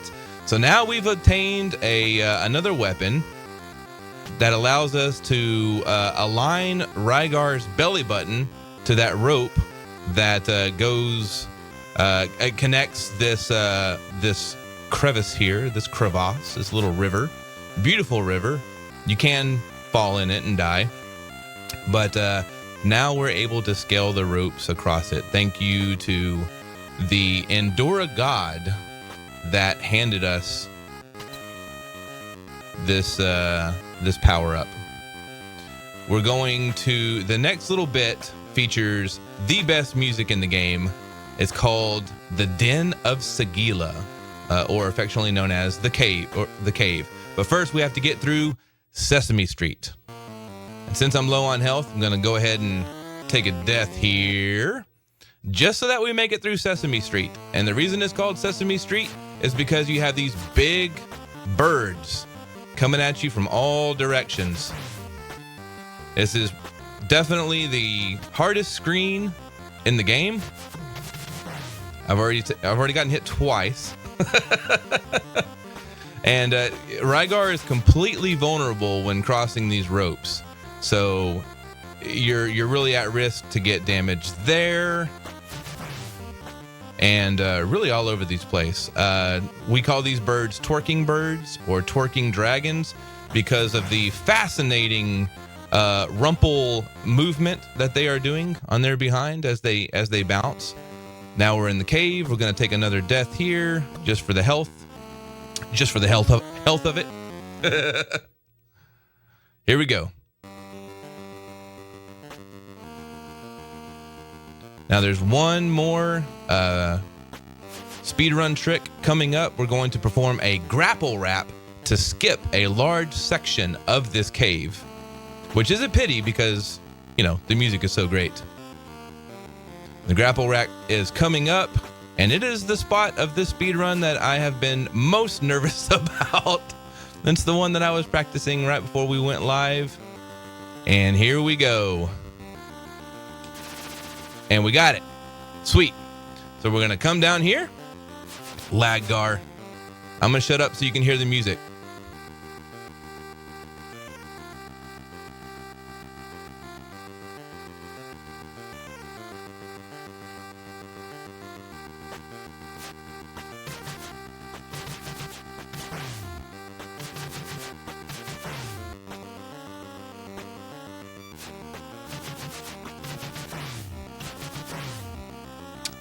All right, now we fight Sagila.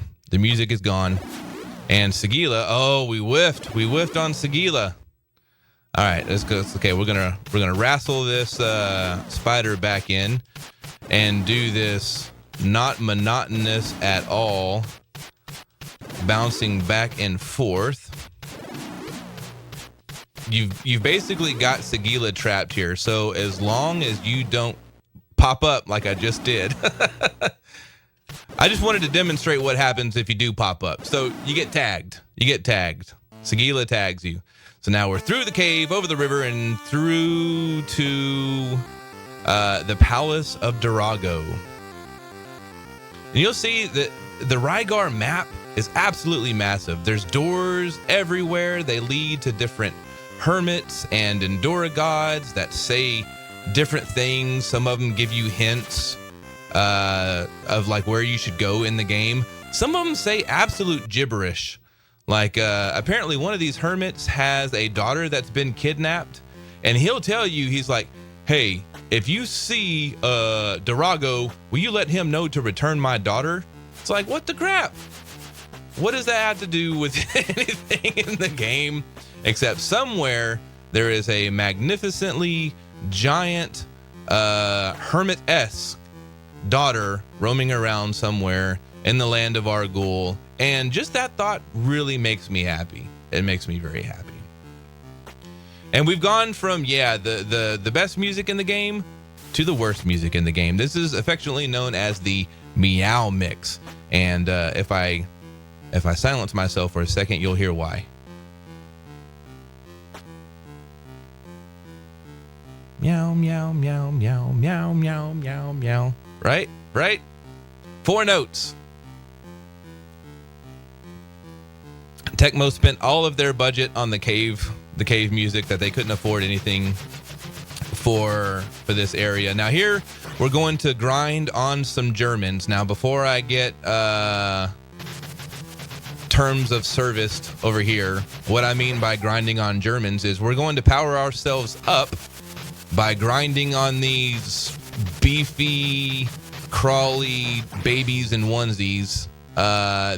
They're called Germans.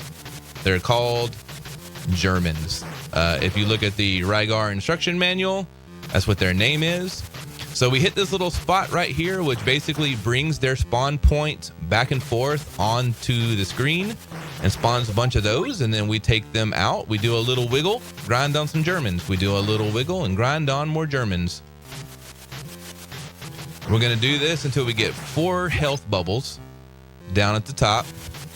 You might notice that these guys, they drop items sometimes. You've seen like a little red potion bottle, and that refills one of your health bubbles. But that right there is a star. And those stars are going to be of mega importance towards the end of the game. They play a huge RNG factor towards the end of this no wrong warp category. So you can be as fast as you want to in this game, but at the very end, it's going to come down to how many stars this game will allot for you. So once Rygar gets a little beefy, you can speed up this process by jumping. Jumping means that you can spawn more of these guys, or you can institute the wiggle sooner. So like while Rygar is still in the air, you can go ahead and start your wiggle, just to speed things up. Some people will use a power-up that's called power-up. It just extends the length of your disc armor. Very important. All right, and we're good to go. All of those stars that we have accrued on our little pause menu, they show up as the form of like shiny bluish white Tic Tacs in your menu, and that lets you know how many points that you can expend on a certain magic power. We're fixing to use a magic power called Attack and a Cell right here. And you see we lost some Tic Tacs.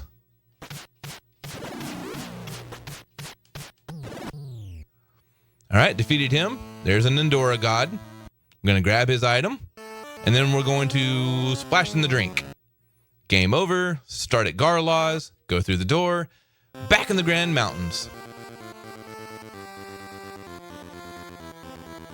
And we're going to work our way up to the Tower of Garba. fascinating little tower. It's basically a little boss rush, and it will actually demonstrate how much our tone has beefed up Mr. Rygar here. Hey, what's up, BA? Oh my god! Oh no! That that doesn't happen. That's not supposed to happen. All right, so once again, this is the Grand Mountains. Why gar? Very appropriate use of the gar in there. So that little upright running dinosaur is called a Phallarachos. I've never had one spawn there before, ever in my life. That was a first for me. It's pretty crazy.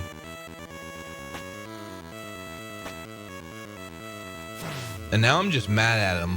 Now I'm just gonna lay him to waste, swing my disc armor, which is man, as a kid, like getting to swing this yo-yo with spikes on it. It's like a shield with spikes, with kind of yo-yo properties. All right, no one knocked me off the ledge here, okay? We might see some more torquing birds up here. There they are. Yeah, it's like this weapon was just fascinating and otherworldly to me. Just thought it was absolutely incredible. Never seen another NES game that features it. Okay, so now that's never happened before.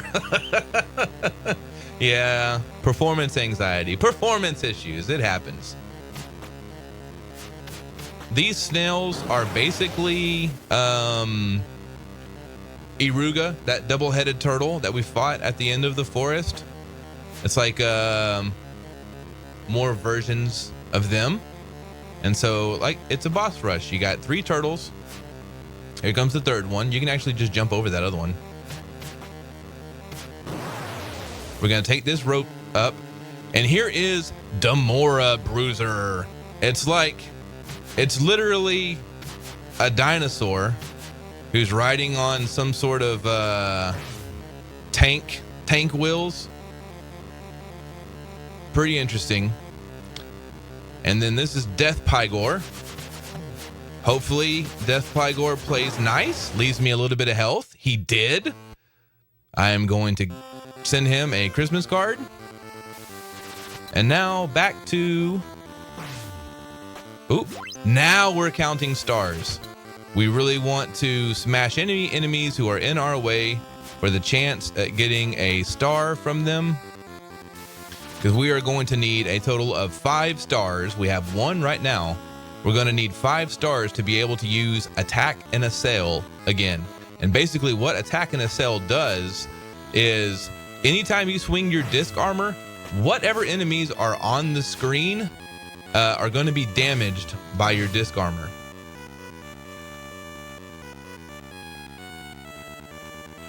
And it requires 5 of those stars to be able to use it. And it's how we kill the final boss, who once again is Ligar.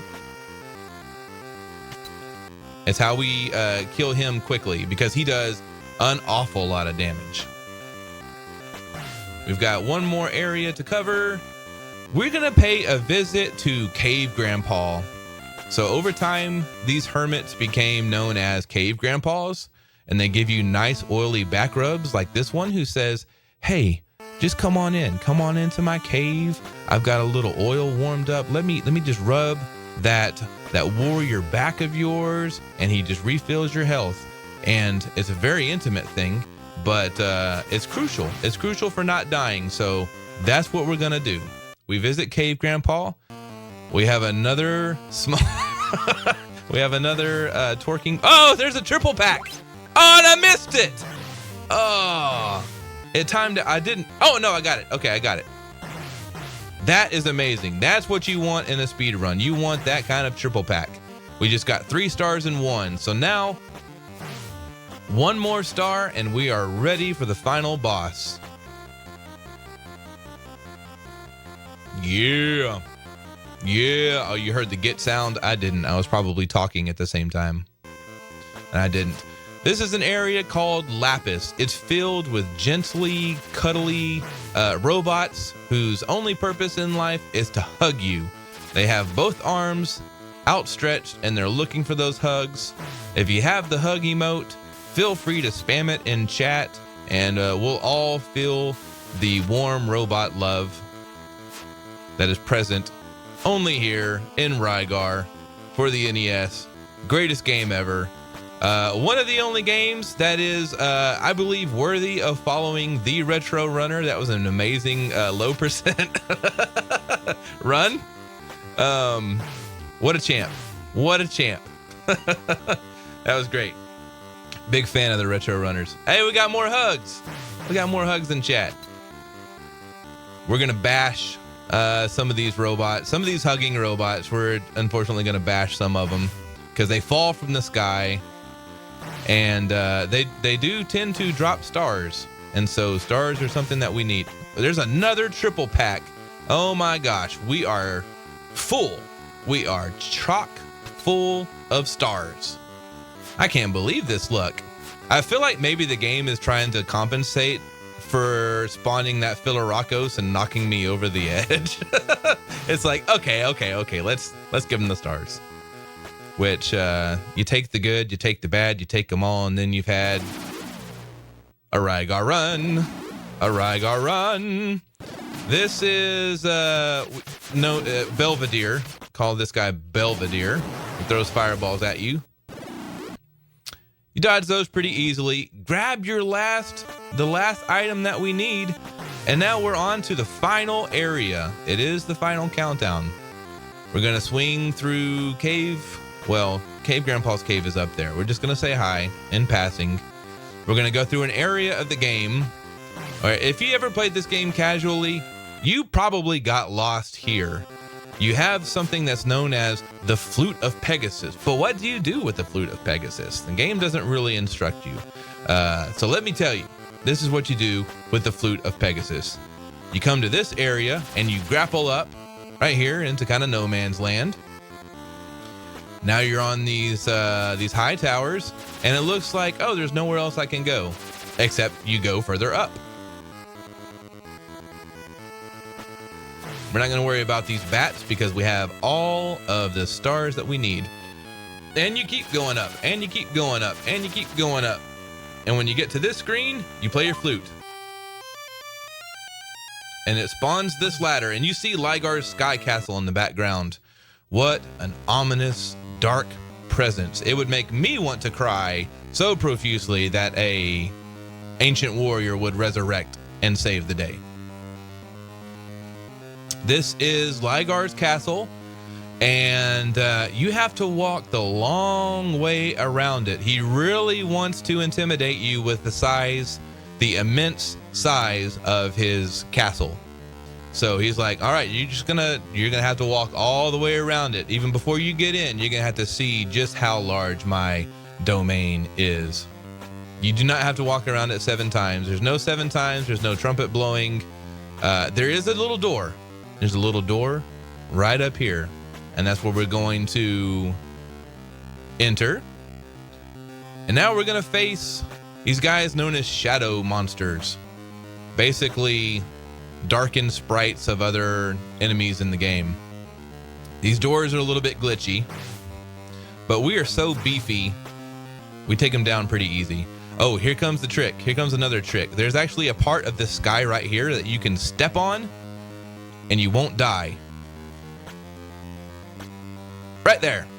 You're supposed to grapple across like that, but you can jump on the sky and get it. If you miss it, you plummet to your death and you start the castle all over again with none of your power-ups. So I would have to grind for those all over again, which would take a long time. It was stupid of me to do that, thinking back on it, but we did it and we survived. So that's good. Excuse me while I jump this guy. Well done, Aaron, to you too. You're my hero. 1 bonus star, just in case we need it. We are going to avoid their baseballs. They're wanting to play sports, and we're just like, man, we have eyes only for Rygar. But here we go. One last jump, or one last grapple over to Rygar's castle. We're going to use attack and assail. And time is coming up on the final hit. 1, 2, 3, 4, 5, 6, 7, 8, 9, 10. Smash him in the face. That's time. Yay, we've smashed guard Ligar. And the doors of peace that had long since been closed are now open to return peace and tranquility and kindness and goodness and all of the wonderful things. Look at that. Look through that window of glorious rainbow, the single dove just flying, very stationary. He's got nowhere to go. His only goal in life is admiring this beautiful landscape, in which I would encourage you to do the same thing. Thank you for watching this No Wrong Warp speed run of Rygar. I hope you give this game a shot. It's a lot of fun, Gar. That one didn't work. Thank you guys for letting me demonstrate this game. Thank you, Best of NES and Lack Attack and all the folks hooking me up. It's been a fantastic time, y'all guys. Stay tuned for more amazing runs. See y'all later. Pico out.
All right, so this is Time Attack Streamers.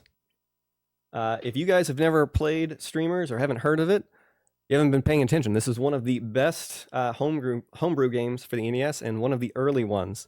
Now, this was not a planned run, but we're squeezing it in. I'm going to go for sub 5. Give me encouragement in chat, please. Lack Attack is going to be here. He's going to be doing some impromptu commentary as well. And Good morning. We're going to see how this goes. Go ahead and count me down. All right, here we go. Time attack in 3, 2, 1, go. So for those, I had just played this game for the first time in the last Big 20 that this was in, and this was a real treat. This is based off of is it Action 52 game? Action 52. And you are Mr. Streamers, and you are using your grapple to maneuver here. You can't jump, but you can use your grapple to get vertical. Everything kills you here. So all of the glowing balls, the Mr. Wise balls, and the clowns and the pies they throw at you all kill you. Like standard NES obstacles. Yeah, anything that moves kills you. The little portals that he gets are saves, and then right there he actually used like an invisible door to go to the next area. Yeah. So here we're going to do some cool maneuvering to jump up there without going around the maze on the outside. This is an extremely fast game, so don't blink. It's we're already 20% through the run. And I like to think that I'm fast, but if you look at the leaderboard, you can see that I'm in 5th place, and the people in front of me have had runs up there for 9 and 10 years. Yeah. Yeah, this is an extremely optimized game. Arcbliss, I believe, is the current world record holder with like a 350 something. I honestly think it's going to stand forever. Yeah, it's just so good, and there are just subtle optimizations everywhere that casual player won't be able to see. All right, so we're getting into the meat of the run here. This was kind of the intro so far, but now we get these breaking blocks here. Taking a safety. The air is exploding. We got some falls here on like next to the balls, which are pretty dangerous, but he navigates them very well. There's surprise the clown. Don't get surprised. Yep. Little archism. Clown. Just fall right through, and then we get the 1, long 2, fall. 3, 4, 5. Boom. Here comes the fire room.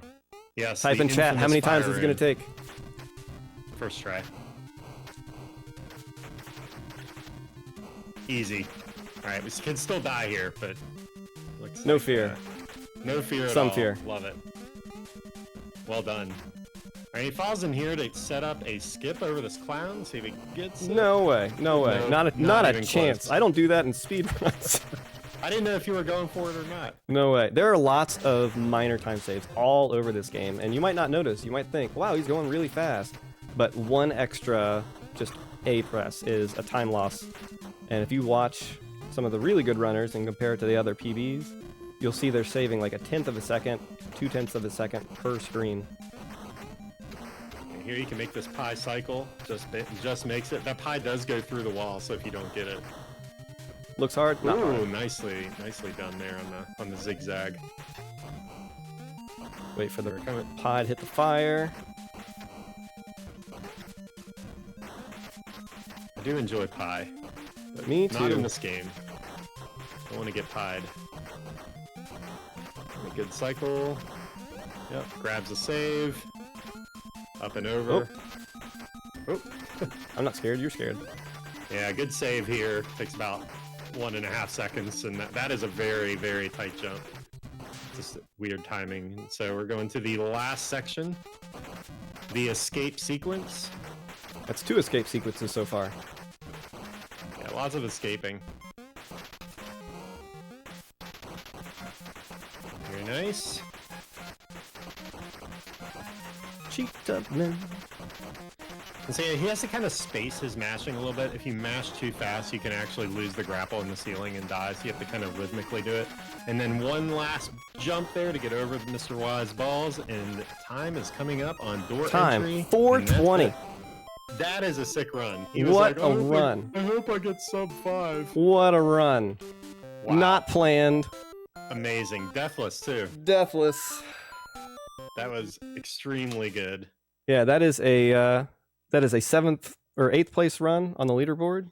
My PB is 409, so that's a 420. Yeah, it beats my PB by like 18 seconds. So it's pretty, it's really good. That's a good backup run. Yeah. Hey, surprise. You just have to stay with Best of NES all day, because if you don't, you're gonna miss gems like this that are in 4 minute increments. So let's see if the timer was accurate. The official time is actually what the game says. You can see it on the top left corner. It was 420. Okay, hey, I just hit the button. Yeah, We'll this just is we'll call it OBS delay.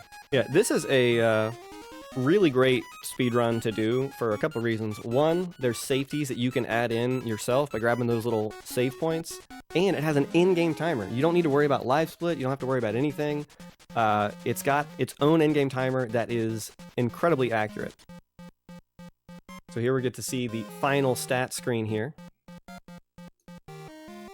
The end.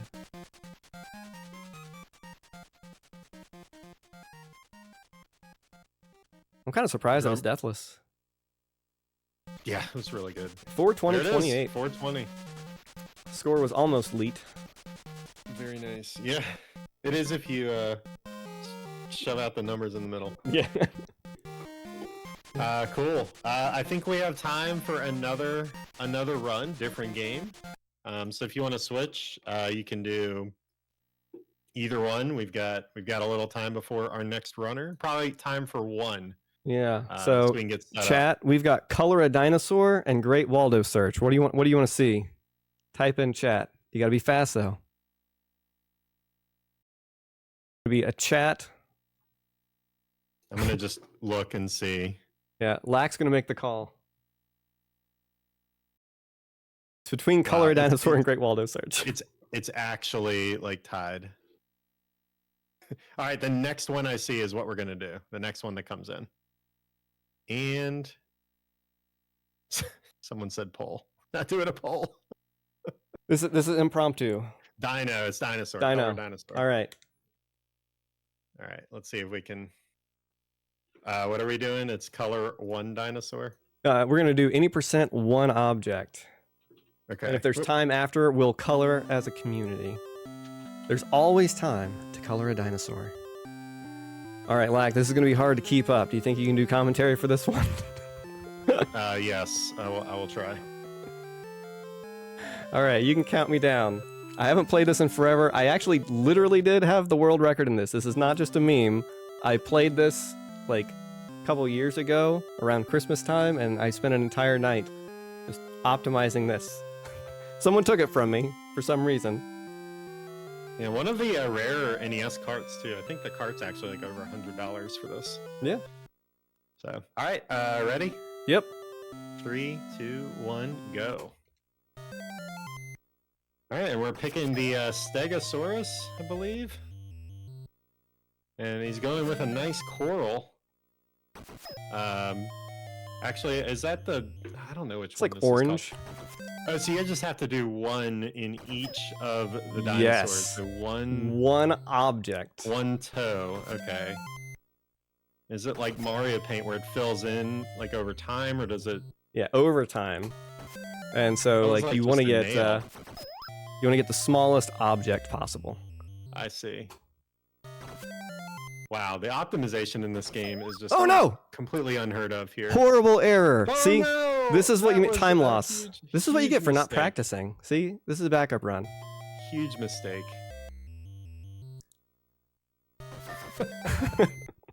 All right, on to the pterodactyl.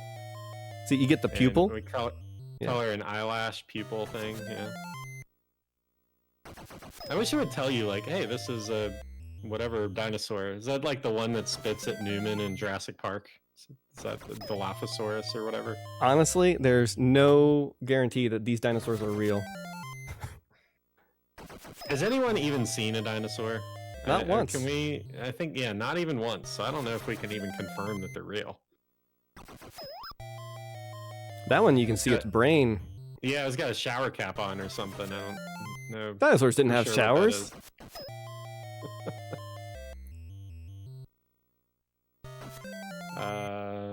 Just the T-Rex? Yeah. It's kind of a happy T-Rex. All right, when's time? It's got to be coming up here. When the last object is filled. Okay, so it's on before fade out. Yeah. All right. Seems like fade out would have been a smarter choice, but Would have been. I don't make the rules. I was a mod, but I didn't change the rules, and then I stopped being a mod because you don't want to mod this game. All right, here we go. All right, and time. 204. What was what was the world record that you got? How much was that one mistake cost you? Like The one mistake. Let's find it. It had to cost you at 9 least seconds or 8 seconds. That one mistake. wow. Yeah. World record is 149.270, and mine was 0.5. Okay, there you go. If you're like, oh man, I don't want to speedrun a game that's really tough. This one has no platforming, no RNG. It's pick a color, 16 dinosaurs. There you go. Yeah, and you can just color a dinosaur just for fun. That's it. Very, very nice. All right. Any closing words while I ready the next run? I guess if there's another backup run, I guess I'll do Waldo next if there's time. But next is going to be Mr. PUBG, right? He's doing a couple runs. Yes. He's got 4 runs in a row. We're going to start off with Common No Ninja, which I'm assuming is a Famicom title. So we'll switch over there and get started. Thanks, Overswarm. All right, we've got the dinosaur fully colored right now. There we go. Best of NES dinosaur color.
Hello, hello, hello, hello, hello, hello.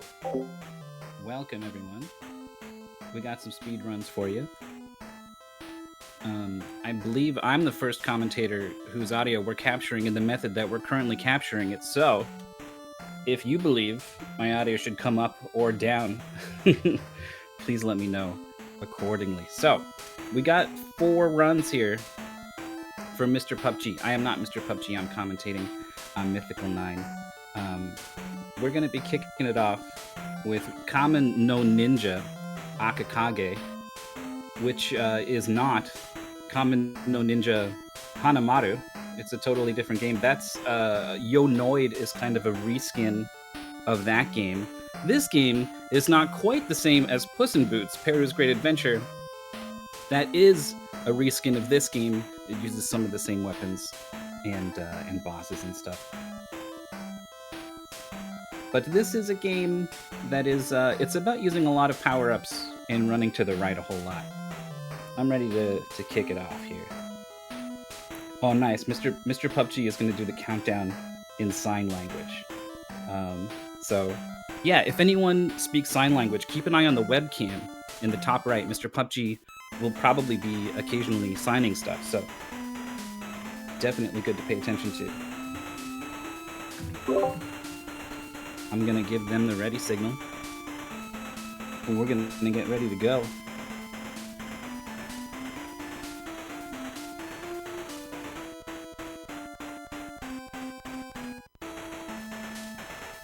Two, three, and we're off. So, this is a game where you've got a whole bunch of sub-weapons. The first thing we're going to do is transform into the boy ninja here, Aokage. Runs super fast. We can transform into this guy 5 times in total throughout the run. We're going to go into a secret little room here. We need to wait for the transformation in order to do it. We get a little power-up in there that you'll see in a few stages. I don't know what to call it. It's a stringy thing, and now we're going to fight the boss. We're going to get in his hitbox, and we're going to mash the button. He's going to jump around, and that's going to lose us some time. And this is the sort of game where you can only have one projectile on screen at a time. So if you throw it and you miss, you have to watch it go all the way to the edge of the screen before you can attack again. A giant bird just went down just at the start of the level. You beat the boss, you go to the next level, suddenly there's a giant bird. It's dead. And now we're running to the right again. We're going to be jumping into these tree branches whenever we can.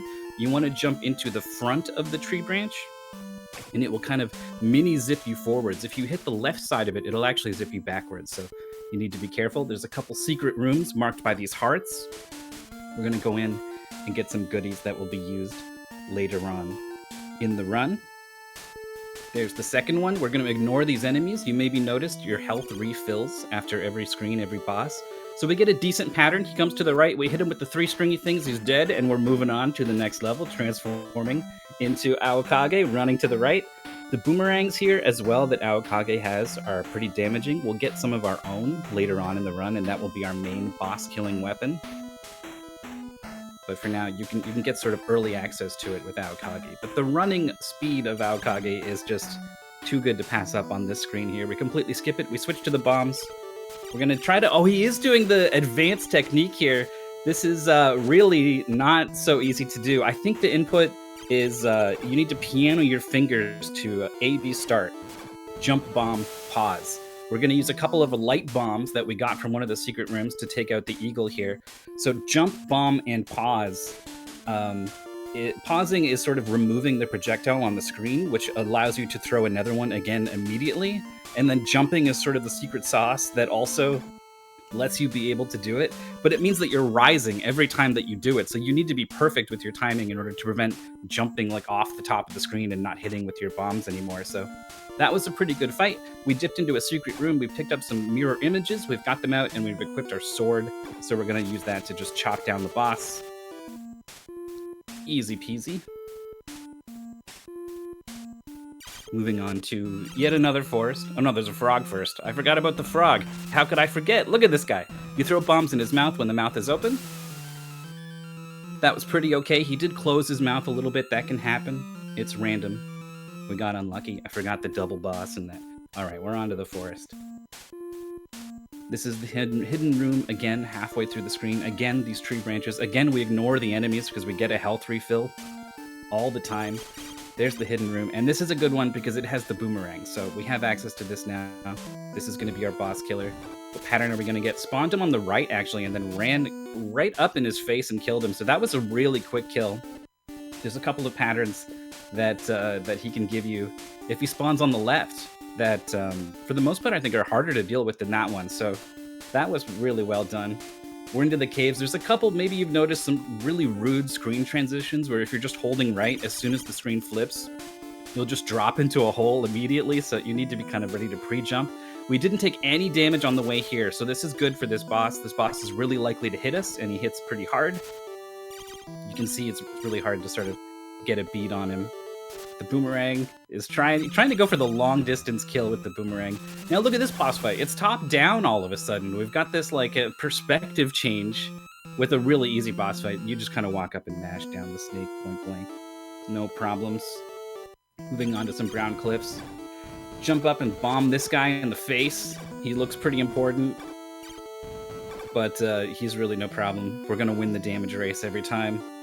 And this is going to give us the first, right there, of 3 scrolls. So this is sort of the end game here. At this point, the game becomes sort of an open world segment, which is pretty wild for the NES. And you have a side quest, basically, to collect 3 scraps, or 3 scrolls, all sort of together. They piece together a map. You just saw a little bit of it there on that screen.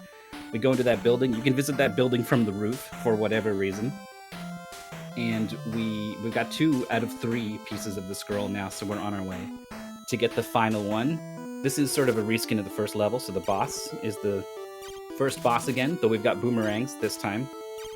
The arc of the boomerang is sort of well-suited to hit the boss while he jumps, but that's far from easy.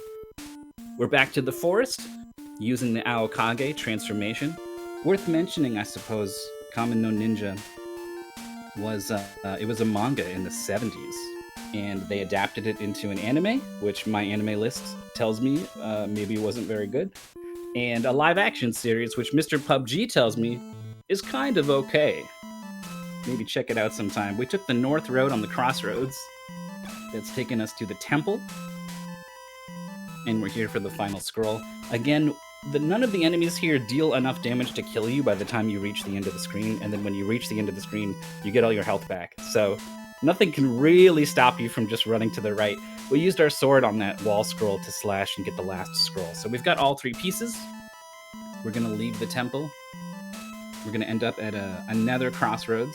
Thankfully, the speedrun route here, you just always go north at the crossroads. Back to the cave. The cave is even easier than it was last time. And then after that, we're at the critical point. We're going to hit the crossroads, and it's the point where you have to know to use your map from the menu in order to reveal the way to the final level. The boss is not here anymore either, so you just walk past. All right, here it is. The map has been used, the way has been revealed, and also these barrels are here. Just run and jump on the barrels, ignore all of the enemies, they're unimportant. The boss is kind of cute, honestly, I kind of like him. But he put his face right next to us and he doesn't move, so he goes down very quickly. And now we're onto these lava pillars. Now the game is starting to get pretty demanding from an execution side of things. We're gonna run right to the edge of these pits and do a really low jump, and that will keep us low enough to avoid taking a whole bunch of damage from the lava. We're using a visual cue, the little sort of ball nubs all along the bottom of the floor, running to that very last one and doing the jumps there. On the next screen, the lava is going to reverse direction. It's going to be rising, and we've got another visual cue. The chains, sort of the line separating the second and third links in the chains is where we're going to jump. Big high jump will take us over, and then a jump right after we land. You can see, bam, over the fireball that is coming from the right. Part of what this does is sort of manipulates the fire, I think, to come from the right. It can also come from behind, and that gets a little bit harder to deal with. It's right there when you really don't want it to be. So here's where it comes from behind. Yeah, just going to take the hit from the lava as well. Now we got these pieces of the floor opening and closing. They act like the tree branches. You can jump into them and get zipped forwards a little bit, so we're going to do that almost unintentionally. You know, we need to jump to clear these gaps anyway, so it just happens to be there and push us forward on a couple of these jumps. Into the red pillars, these do damage as long as you're inside of them. We have a backup strat available that will give us temporary invincibility with a smoke bomb. But Mr. PUBG's using some really well-timed jumps, running to the edge of some of these platforms, using the black pixel that sort of separates the pillars as a visual cue to know when to jump to take the least amount of damage through the pillars. And yeah, it gets... Oh no, what happened? What? No way! It was not inside that pillar whatsoever. What a mysterious game. You can run right through some of these things and not take any damage whatsoever, but that was the hit that... Oh, man.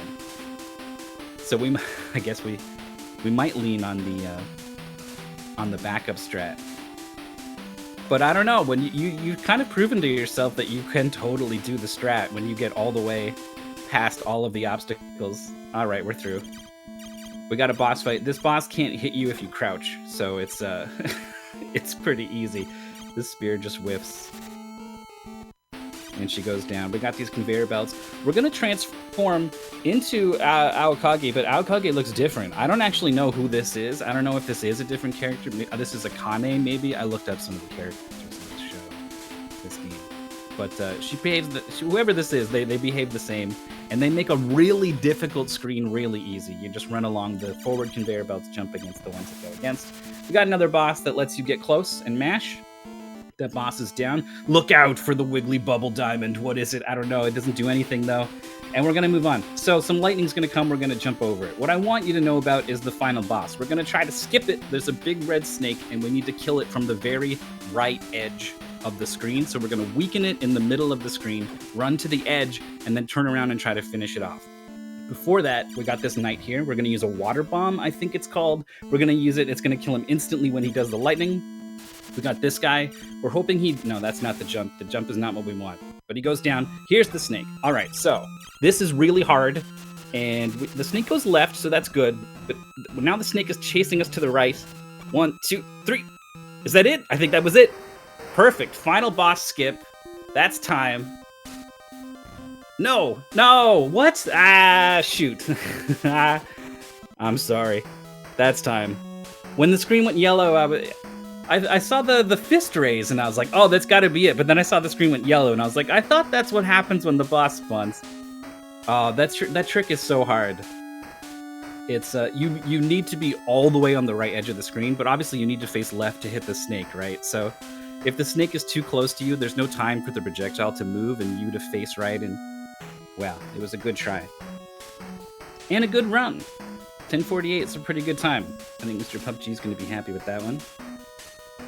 We got some sign language. I wish I should, one of these things where I'm like, I should learn sign language. It's just good to know,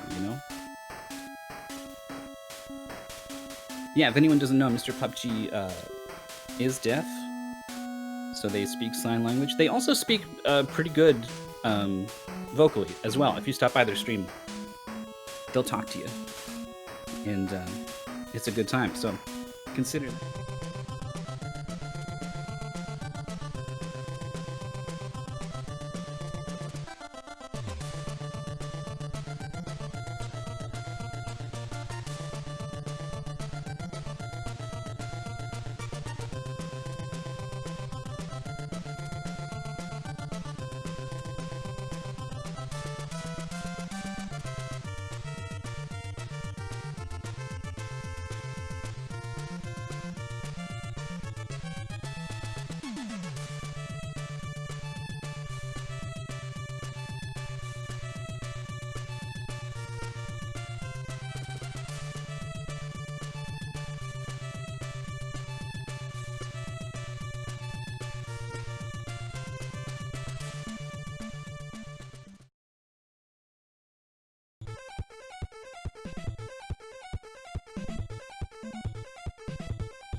Yo, what's going on?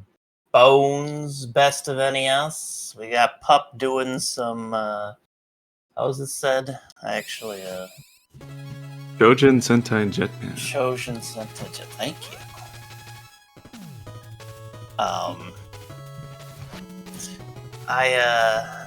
I think I remember first seeing this game in one of the big 20s. I want to say. It's been a little while, but I do remember this game. There's like multiple characters you can pick, but they all do the same, or is there like one character that's stronger? I'm not quite sure.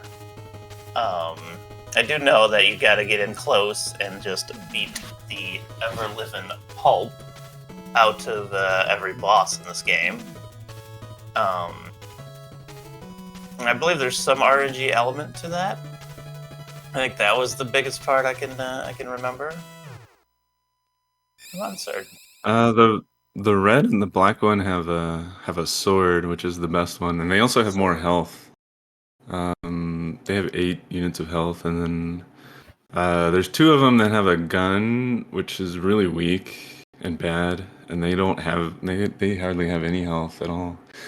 And then I think the 5th one has a fist weapon, which is kind of like the sword, but they have 1 bar less of health. So for the speedrun, you damage boost quite a bit, so you want to have all your health. So you just kind of use the red one for the sword. Yeah. Sounds awesome. I remember like a lot of like jump slashing through walls. Like the spike walls are, I think, in one of these stages. Yeah, and if you have really good timing, you won't take damage when you jump slash through a wall. Looks like Pup is getting started here, and he's gonna head to Area D and pick the red Jetman, who has the sword, like we said. And this game is just a lot of holding right and jumping over things, and he just completely destroys the wall, which is another tactic you can use, which doesn't really waste time if you do it right. So. Oh, there's also like a jump kick you can do, which you can. It gives the enemies iframes, and then you don't lose time. Again, this is just a lot of holding right and then getting through the level. Also, this is based off of a the show in Japan, which later on gets imported to the U.S. as Power Rangers, but in Japan, this show is kind of actually really good. Think of an adult Power Rangers, like. Okay, here comes the first boss here, Armadillo guy. All of a sudden, the game turns into like a fighting game here, so you can block.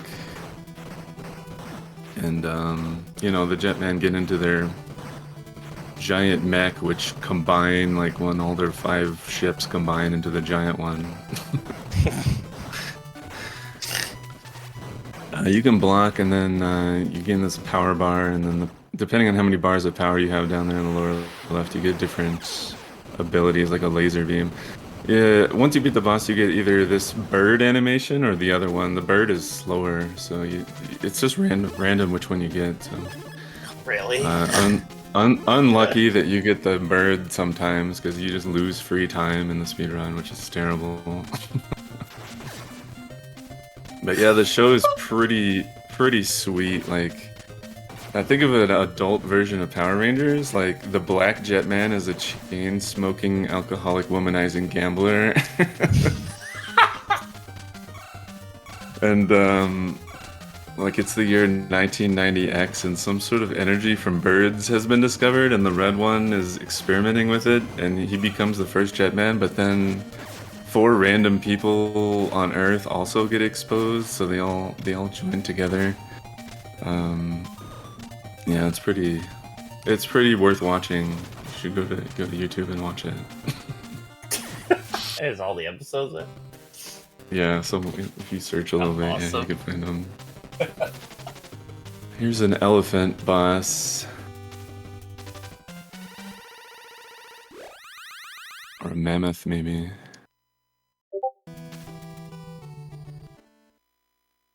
And yeah, there's like various strats you can use here. Like if you can predict their moves. Yeah, see there, like he shot a laser and Pup. I think you hit down to block. You like put up a barrier and it blocks it, so you don't get knocked back. And yeah, you just want to like push him against the right wall, and you just, you know. Okay, there's the good animation that didn't lose time. And there we go. Area D and E are down. After you beat all 5 areas, then you unlock the final area, basically.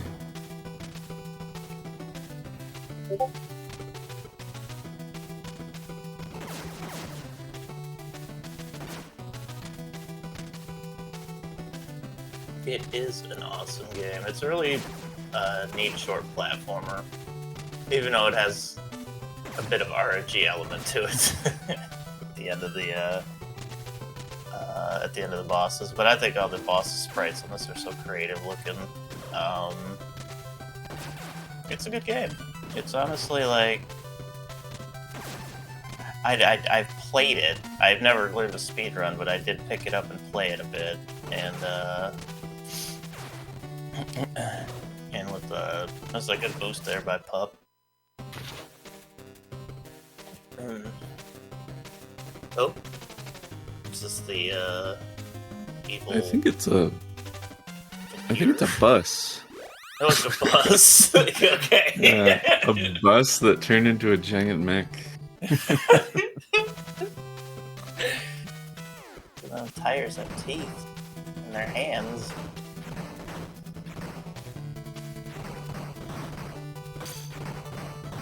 Yeah, this is a pretty easy run to kind of get into. The main levels aren't too bad, and then fights are a little tricky, but not too bad either. Oh, Pup gets another unlucky bird animation. More time lost. It's such completely out of his control. Oh no. I forget why the stage is in this order. I guess probably just for menuing purposes, but Is there any advantage to taking one stage over another? Because it doesn't look like using No. abilities. Like, not really, no. just gotta roll the dice and skip a bird.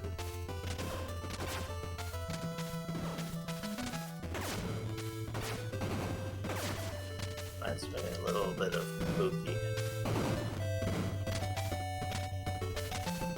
Stuff hair slashing.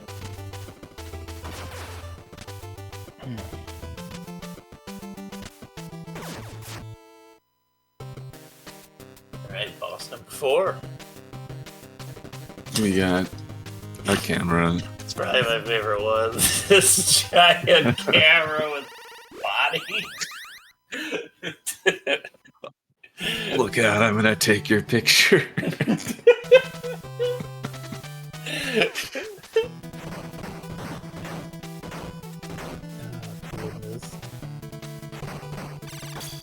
There's quite a lot of rhythm to these punches, so if you get good at the rhythm, you can just kind of count the punches, and you can say like, oh, I can hit him 9 times before I have to block, because there's like usually fixed time between their attacks to some extent. Alright, we got 2 birds and 2 good ones. It's gonna be the last one. We're gonna have 3 birds. 3 non-birds, chat. Heading on to area A, which is I don't know, just another street with houses. Just another street with houses. I think this is like a construction yard or like a dock or something. Well, maybe like a dock, Cargo. yeah.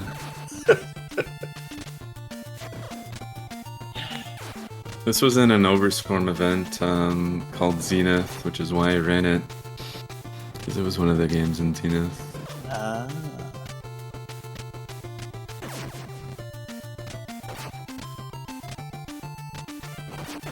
And oh yeah, somebody just got the new record in this like 2 weeks ago. Ooh, recent record. Gringard. I don't know who that is, but is that a mirror? 940. That is a mirror. It doesn't reflect literally anything. But yes. Nothing in it. Nice. Good fight. And nope. Nope. Third bird for Pup. Unlucky. Triple birds. Alright, now that all 5 areas are clear, it unlocks whatever that sphere in the sky was, and we're gonna go up there. And this level is considerably harder than all of the others. 1,000 laser turrets, yeah. As you can see, Pup is already down to 3 life out of 8, and the stage just started. Well, you might have to slow down and Start slaying. just kill some stuff, yeah.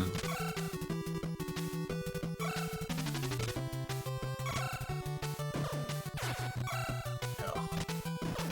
One person at the end there.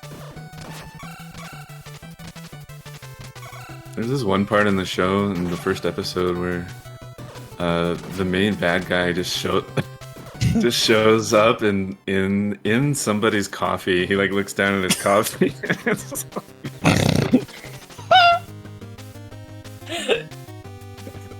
It's so good. The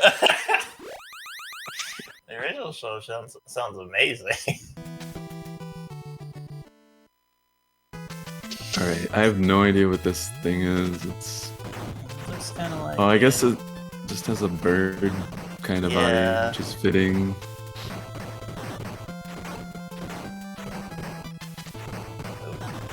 Very good of Pup to get through the stage there. I mean, he hit a lot at the beginning. Oh, he's kind of getting beat up here a little bit. Dang. Tough boss fight. Oh, you gotta do the stage over again? You gotta do the whole stage. Oh my god. Or checkpoints not invented yet, NES.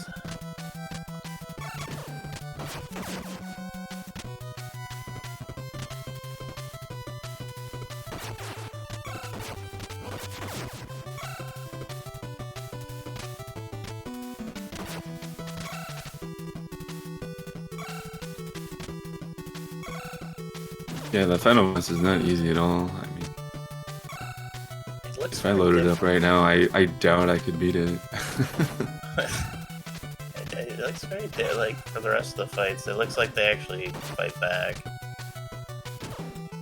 Or there's not an easy enough rhythm to block.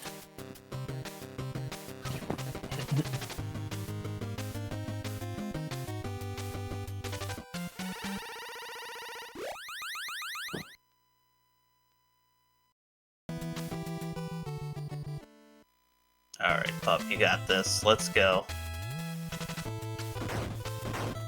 Oof.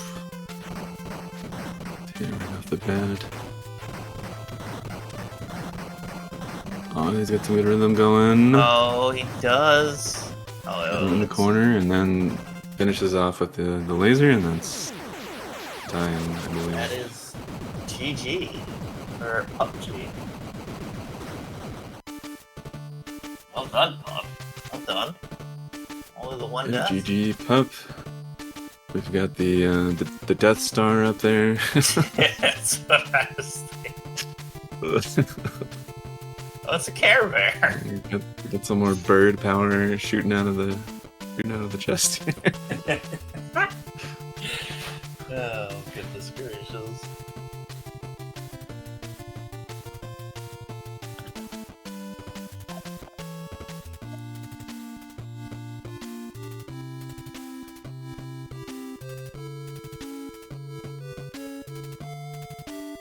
That's a neat game, though.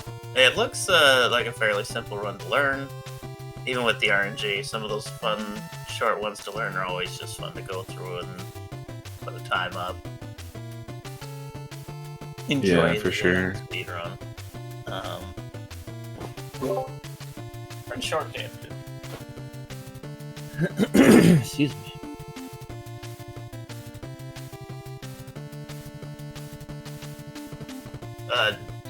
Not so much. Not really. Go watch the show. It's really good.